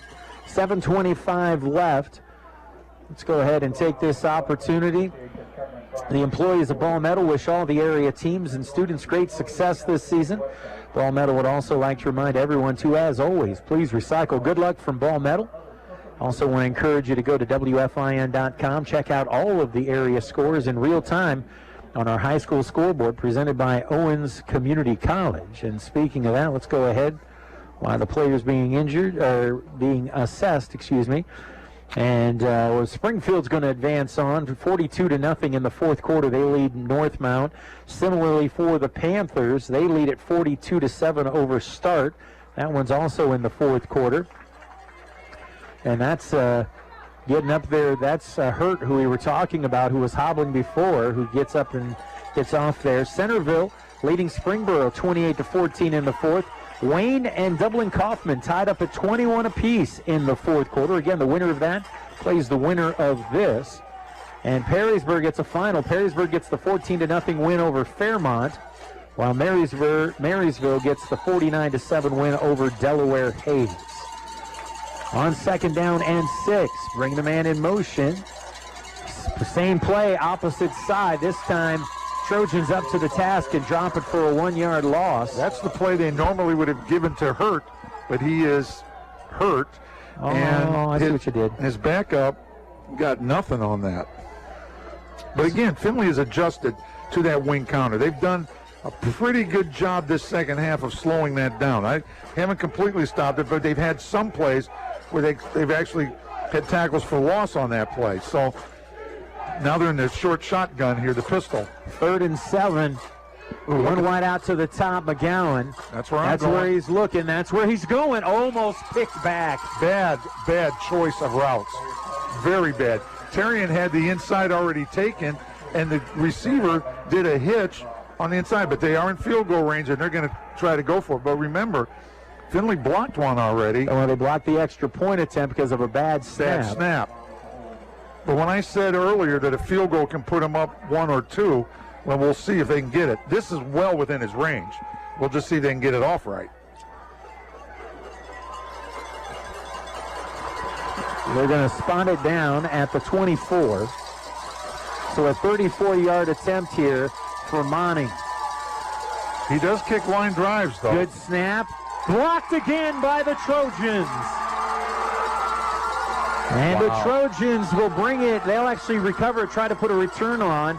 And Tucker Oliver picked up the loose football, but Findlay got penetration right immediately. I think it was Luke. Crutcher. Well, no, it was Crutcher got in there, but I think Luke was right beside him, side by side. And the Trojans come up with a big special teams play there. That is huge. So they're playing with the lead still. So 2-point advantage here for Findlay, 28-26.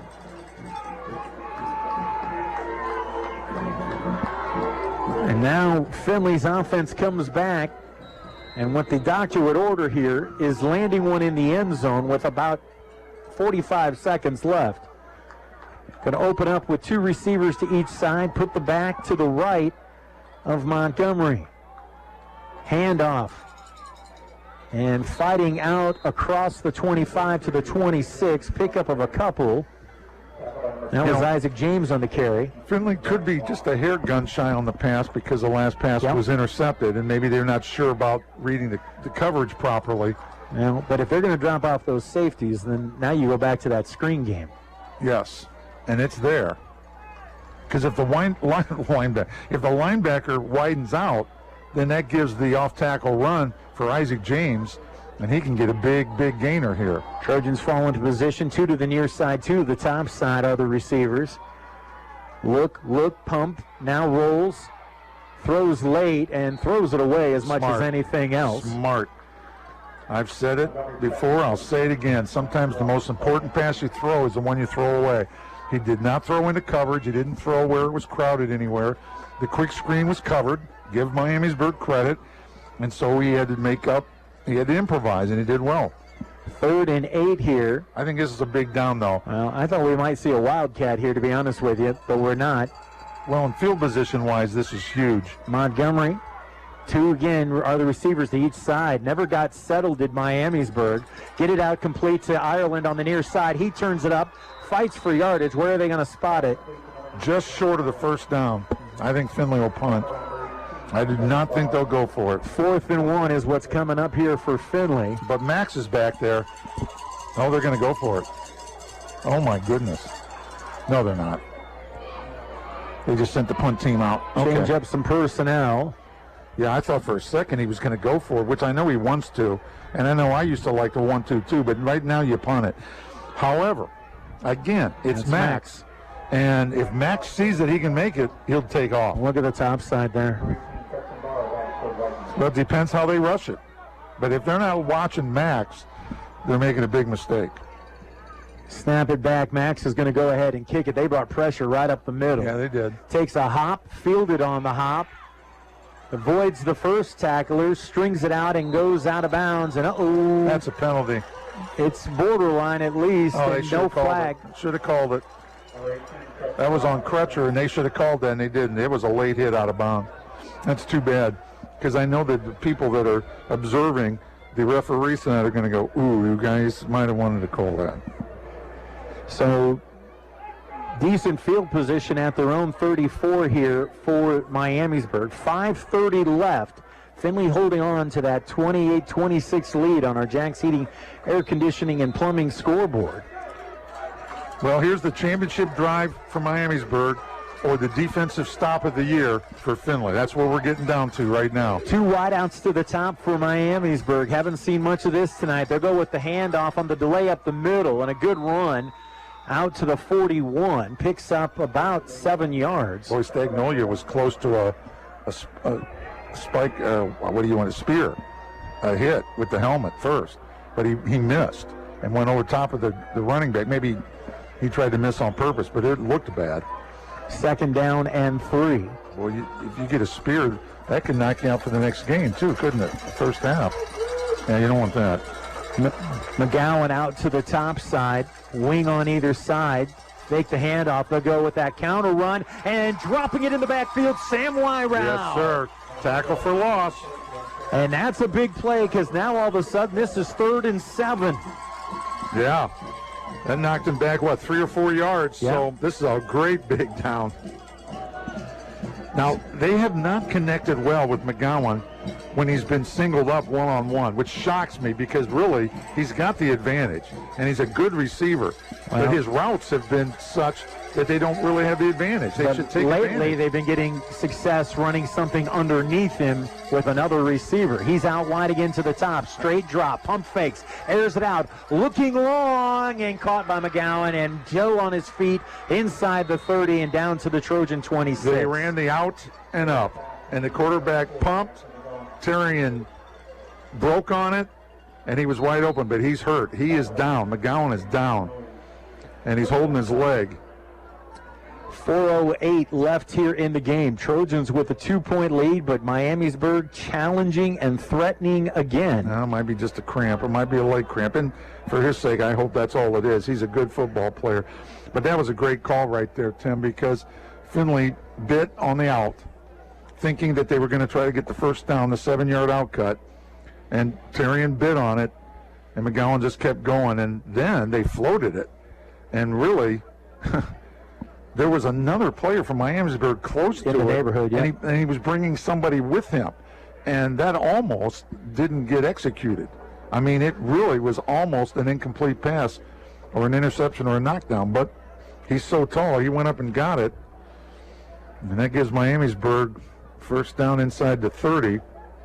4:08 to go, Tim. Get some help up. Looks like he's okay. Don't forget Buckeyes football tomorrow night, primetime game, as they battle Ohio State in the shoe. McGowan's fine. He ran off the field, so he's fine. Pregame is at 6. We have it right here on WFIN. NFL football on Sunday, including Miami and Buffalo at 12:30, and then the late game, Dallas and Minnesota. Back to that tight formation for Miamisburg with Barry under center. Handoff goes to the middle, and Trojans swarm to the football and hold it to little to no gain. I don't understand why the offensive line is standing there and not pushing the runner in the back. Again, you're allowed to, so do it. But they're all standing there. I can't believe that. Tucker Oliver didn't get the tackle, but he put first pressure on there and made him readjust his route, and that allowed the rest of the Trojans to get there and hold it to no gain. Tim, did you see that, though? The offensive line was just standing around. Clock continues to run, 3:22 and counting. Trojans still up by 2. Stay with that tight formation. Again, the handoff up the middle. Sam Wyrau and others involved in the stop again. Also Connor Harp in there. It looks like, and they're not, but it looks like they're playing for a field goal. But I would not want to depend on that. Missing an extra point blocked and also a field goal blocked already in this game. But they're not very aggressive on their play calling right now. McGowan back in. This is interesting. This is real interesting. McGowan in on 3rd down and 8. You know, you get a pick here and you can ice the game right here. Big down. Because I don't know if they'll try a field goal for 40 yards. They could. With McGowan split wide to the left side. Slot a man on each side. Straight drop, looks, rolls towards McGowan, in, almost picked. It should be incomplete, and it is. The safety came rolling over the top and knocked it away. That was incredible. Was that Braden Lane? No, wait a minute. No, I think Tucker Oliver came over the top. He was flying. They're going to try a field goal, buddy. Oh, boy. Still 2:29 left in this one. Which means there's plenty of time for Findlay to come down and score if they need to anyway. Although their last couple series haven't been very good. It's all different when he's going to be throwing and throwing and throwing. So this will be spotted down at the 31. So this is a 41-yard attempt. Snapback, spot down, kick is up this time, and no good. Nope. It was wide and I think even a little short. Yeah, he kind of hit it fat, and he's got a good leg. I'm shocked he didn't make that. But that they may not touch the ball the rest of the game. Well, keep in mind the Vikings have 3 timeouts remaining here, so the Trojans are going to have to string at least a couple of first downs here together. Yes, they are. And what you'd really like to see him do is just go ahead and work the ball down the field and end up in the end zone. Yep. Well, hang on to the ball, secure it like crazy. That's the most important thing. Yep. So here come the Trojans with a 2-point lead with 2:24 left in the ball game and a chance to move on to week 2. Now this is exciting because the Trojans have the ball and they can determine whether they go on or not. Hand off and not much there. They called time right away. So the Vikings take the timeout after a short 2-yard pickup. Okay, Tim. Do you have the guts to throw it here? I think that's what's got you to this point. I think that's what you do. I do too.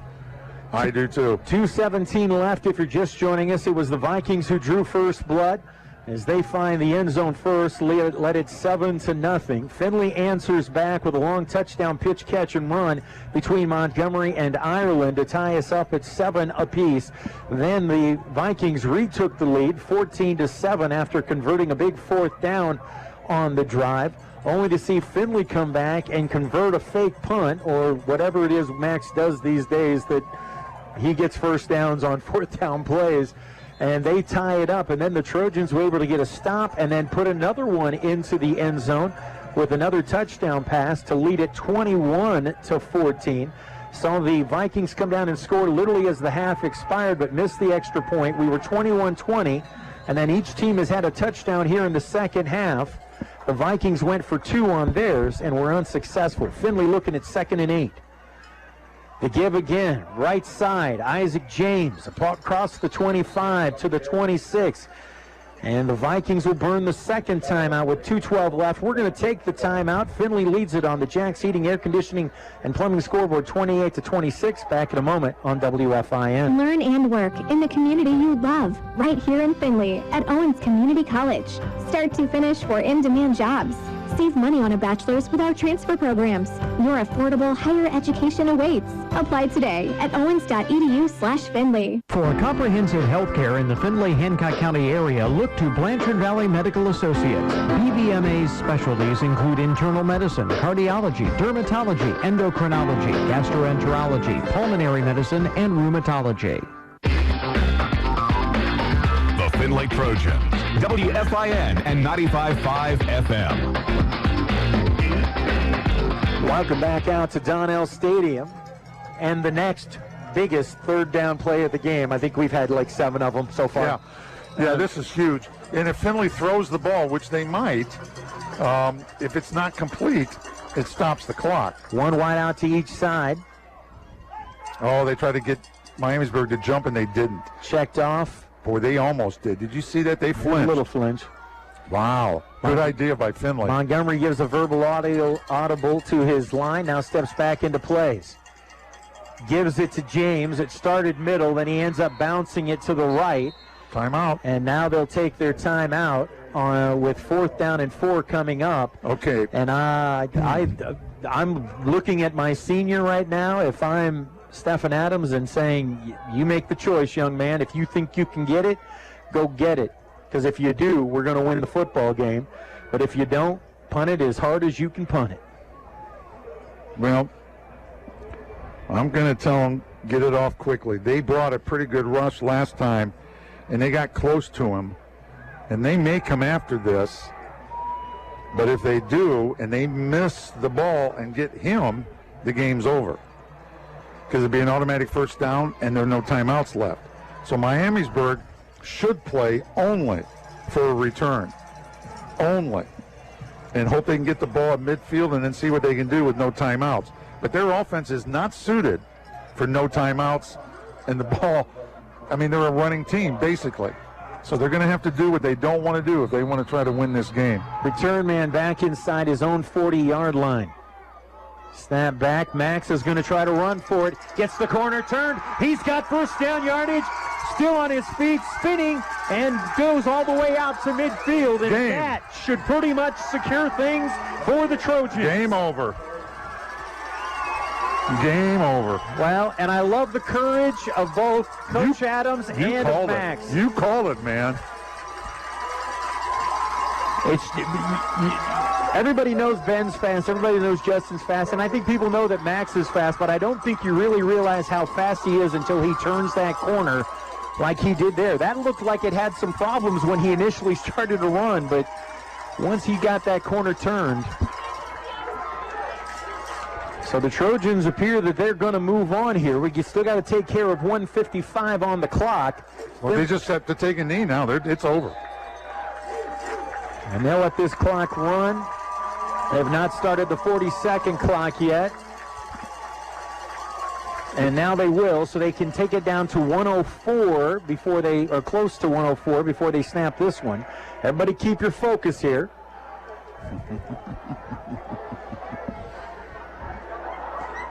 Let's be honest, we've all seen crazier things happen. So 2nd down and 15, which that's not of very much consequence at this point. Max gets to play quarterback here. It's going to kill his yards per average carry, though. I think he'll take it. I think he'll take it.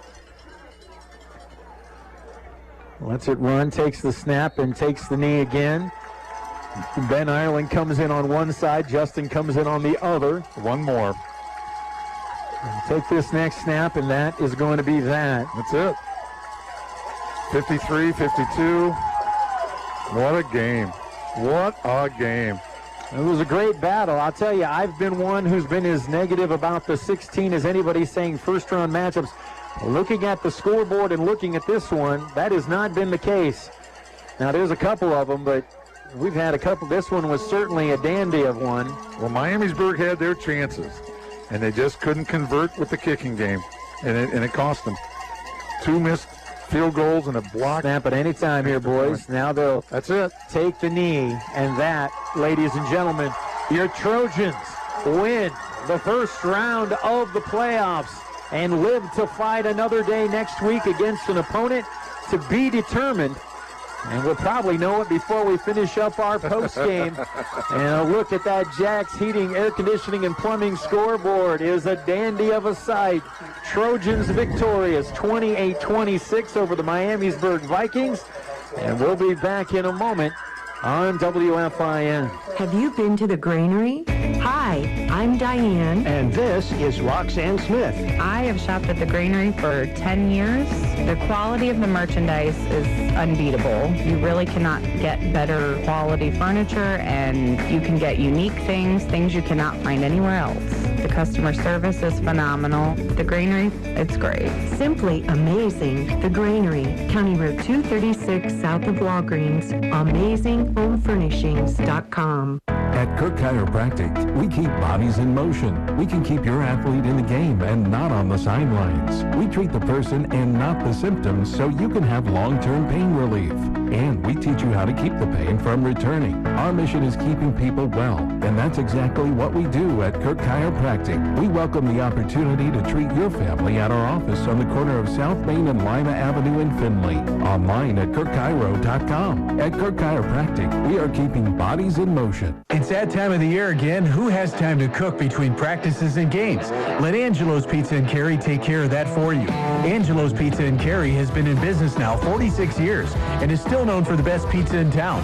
Home of the family combo. Angelo's Pizza also has the best stuffed crust pizza and offers a variety of specialty pizzas, subs, fried foods, and salads. Stop in after the game or have Angelo's Pizza deliver. They deliver within a 12-mile radius. Check them out on Facebook or call Angelo's Pizza today. The loss of a pet can be devastating. It's a member of your family. They greet you at the door when you get home from a hectic day.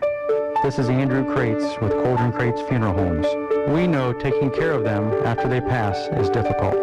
With this in mind, we offer simple pet cremation starting at $60. As always, we are here to serve your family in a time of loss. Any time of loss. Visit CauldronCrates.com for more information. Serving our community, our neighbors, and our friends. You want local sports? You've got lots of it at the WFIN Sports Archive. Play or download the Coach's Corner shows, plus games from your favorite teams, the Findlay Trojans, the BBC, and Ottawa Grandorf. You have the power of local sports at your fingertips with the Sports Audio Archive. Check it out by clicking Game Audio Archive under the Sports tab at WFIN.com. This is Coach Stephen Adams. Check out the Coach's Corner live from Ralphie's Wednesday night at 6 p.m. on 1330 WFIN and 95.5 FM. Welcome back out to Donnell Stadium, and the Findlay High School alma mater being sung by the football team as they sing along with the Findlay Trojan Marching Band and the student section there. I love this new addition added by Coach Adams. They do it win, lose, or draw out there, but especially sweet after a win, especially this one, 28-26, the final. The Trojans get the job done and move on to next week. And it is a final. The Trojans might be playing at home. Dublin Kaufman comes up with the win over the Wayne Warriors, 27-24. Oh my gosh. We'll have to wait for confirmation on that, but if I understand the situation, that means we're back here at Donnell Stadium next week, and the Trojans will be playing the old familiar foe, the Dublin Kaufman Shamrocks. But let's go ahead and talk about this one. Findlay took the opening drive and was moving down the field, but turned it over on downs and saw Miamisburg waste very little time to take the ball right down the field. 11 plays, 66 yards. Christian Davis took it in the final 7. The Thomas Monty extra point made it 7-0 in favor of Miamisburg. Trojans answer back in quick fashion as Ryan Montgomery completes a 71-yard pitch, catch, and run to Ben Ireland. The point after by Trace Robinson capped off a 3-play, 82-yard drive that took just 46 seconds. But Miamisburg answered back as it was a track meet early. Justin Berry completes it to Jackson Magan from 4 yards out on a phenomenal catch by him. And after the extra point, that capped off a 7-play, 67-yard drive that just took 3 minutes and 34 seconds. But the Trojans not done either. Ryan Montgomery goes to Justin Roth this time from 23 yards out for the touchdown. The Trace Robinson extra point capped off the 10-play, 74-yard drive that took 3 minutes and 18 seconds. Trojans get the football back, and Montgomery again strikes with Justin Roth again, this time from 7 yards out. And a 7-play, 57-yard drive that took just 2 minutes and 1 second. But give credit to Miamisburg. They work it down, and they play the clock pretty much perfectly. And Barry completes a pass to Christian Davis from a yard out as time expires. The extra point, though, is going to be blocked, and we go to the locker room with Findlay up 21-20 at that point. Findlay comes out, gets a 3-and-out on the opening drive, and then the Trojans put together another scoring drive. Another touchdown pass to Ben Ireland, this time from 11 yards out. The extra point at that time put the Trojans in front 28-20. But again, you got to give credit to Miamisburg for battling back, and they put together another drive. Christian Davis caps it off with a 1-yard run, but they go for the 2-point conversion, and it fails. And that literally is going to be it, as each team went back and forth. Trojans actually were driving late in that third quarter, but an unfortunate fumble deep into Miamisburg territory sniffed out the drive. But the Trojans come up with a big one. The fake punt gets them the first down, and they're able to run out the clock. And there's so much to talk about. First off, Coach, just want to say congratulations on the win to you and the team. And really, I know we've thrown around the word resilient, but that certainly was the case again tonight. Yeah, no, I mean, I don't know. What a game. Yeah. What a high school football game. What a team. Resilient, trust. You know, when we say trust, some trust has got to be put in our kids, too, as coaches as well. And being able to have those guys, you know, have to punt the ball with us being 4th and 1 a couple times, and, you know, those guys making plays and doing what they're supposed to do, you got to have that trust. And I talked about it in the locker room, and I'd be a coward if I didn't give those guys the opportunity on defense to make the stops that they had to make, and they did a great job doing that towards the end. Well, you talk about trust, and on 2 occasions you put absolute trust in one of your seniors, and you put it in Max Roth, and he converts 2 punts into first downs, including the big one there at the end. And those really are 2 gigantic plays in this game, because it really turned the tide of that first half that you end up going in with the lead, and then certainly, obviously, allows you to run things out the end. Yeah, there's not much to say there, but players, not plays. Right. Players, not plays, and we have a senior group of guys who love to win, they love to compete, and I would say Max is kind of almost the head honcho when it comes to uber competitiveness, and players, not plays. Players, not plays. Well, and Coach said it a couple of times, even his first catch tonight, and then the 2 others later, he was in double coverage on more than one occasion, and just, as Coach said, he just wanted it more, and he proved it. You know, here's a cool, he's committed to the University of Findlay to play basketball. Right. Basketball trials started today. Right. And we have a kid out here that's loving just being part of it and committing to competing and doing what he can to help his team go forward. So, you know, he has every reason to not, if you know what I mean, as a committed player. Yep. It just attests to him, and let's do a full circle from everything from giving up his opportunity to be the quarterback to wanting to Ryan to be the quarterback, and him going to play receiver, to him supporting Ryan, to the plays that he's making now. I mean, I told you before, these guys, I love these kids, man, and kids like that, you know, we can go to war with. And the fact that he's still out here competing at a high level, going up in double coverage, the fearless that he's playing with, I'm a proud coach right now. I'm a proud coach. We got to talk about the defense, please, because early on they were running up and down the field, and you had to be a little bit worried about that process.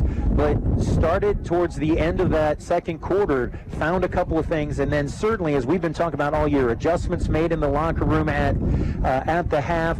You guys come out, plus you throw in the defensive stops on the field goals. I mean, really some strong efforts. No, I mean, all things considered, what I was so proud of was the fact that we had to make the adjustments. when we go back and we made the adjustments, and to see the kids' effort and see their eyes light up and know that, hey, this is going to put us in a good position, but then to go out and actually make the plays, that's when the juju gets going, right? That's when the good things, the good vibes start happening, when you call the adjustments and it actually works. So super proud of the coaches for in the locker room. And yeah, let me tell you this too, football's an emotional game, and I can tell you coach knows about this. There's some heated discussions going on back there trying to get this whole thing right, because everybody wants to win. We want it for the kids so much. So to see everything come together, us to come to an agreement and work together and get this right for the kids means everything to me, because once again, we love coaching ball, but at the end of the day, it's about these kids. Well, and here's the thing, Coach. I'm going to help you out. I'm going to save you some time. You don't have to wonder about who you're going to play. I'm going to tell you right now. I heard something on the way up here. You're playing Dublin Coffin. So that means we're home again. That means you're home again. I love Donnell Stadium, baby. I love some Donnell Stadium. All right, last thing I'm going to tell you is this, and I know because I know you, I know this means nothing to you whatsoever. Yep. But with now getting this win at 8-3, you are the winningest first-year head coach in Findlay since 1921. Wow. So congratulations to you and the staff and the players as well. No, I wasn't born. I want to say, was that coach's first win? He was just the ball boy. He was just the ball boy then. So no, I appreciate that, but like I said, you know me, I'm gonna give credit back to where credit's due. The kids, the players, the coaches, the community, and I'm just proud. You know, I'm a cheese ball, so let me get it out the way. But just to be able to do this in front of Coach, you know, I know he's every part of this as well too, and guys like him create lanes for coaches, and he's been around, and just his energy, and it's cool for everybody. I hope everybody really enjoyed themselves tonight, enjoyed themselves all year so far. We're going to keep this train rolling. All right, Coach, we're going to let you go enjoy your celebration a little bit more, and then we'll let you get to work on the Shamrocks. 2 words. Go Trojans. Go Trojans. Yes, all sir. in, baby. All in.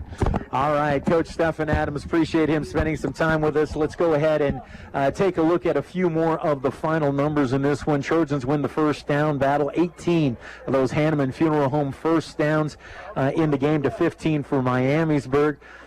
Trojans ended up 5 of 12 on third down efficiency for 42%. Pretty good against a pretty good defense. Both teams 3 for 4 on fourth down, interestingly enough there.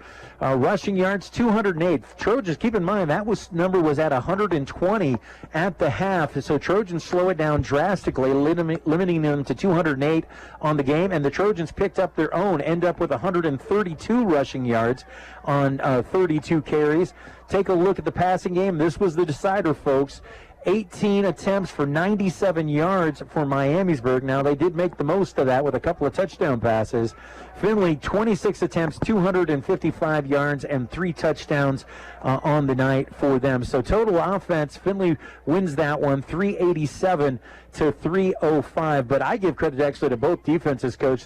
Both defenses slowed down the opposition drastically in that second half. No, I totally agree. I was impressed with both teams making adjustments at halftime, and Miamisburg ran a different secondary coverage one time, and it really messed up Ryan, and he did throw the pick. And Findlay stopped their best 2 plays from the first half, so that was really fun to watch. Talk about some of the targets. We mentioned the passing numbers. Montgomery officially 17 of 26, 255. The 4 touchdown passes, 1 interception. Even with the interception, still has a 121 rating on the day. And then how about the receivers? And really a great group effort. 4 receptions for Roth for 37 and a couple of touchdowns. 6 catches for Ben and a couple of touchdowns. Max had 5 catches for 109. I mean, just a little bit of everything. Donovan had a catch out there as well. Terrion Ross, a couple of catches for short yardage, but so many guys involved in the process. And then, as I talked about with Coach, how about the defensive side of things as well? You want to take a shot at Sam Wyrough's tackles on the night? Oh, it was 14. 14 is exactly right. Yep. 14 tackles for him, 9 for Stagnolia as well, 7 for Connor Harp. 6 for Dallas Dela Cruz. Boy, did he have a great second half, and 5 for Donovan Harris as well. It all adds up to a playoff victory for the Trojans, who improved to 8-3, 28-26 on that Jack Heating, Air Conditioning, and Plumbing scoreboard. We're going to take a timeout when we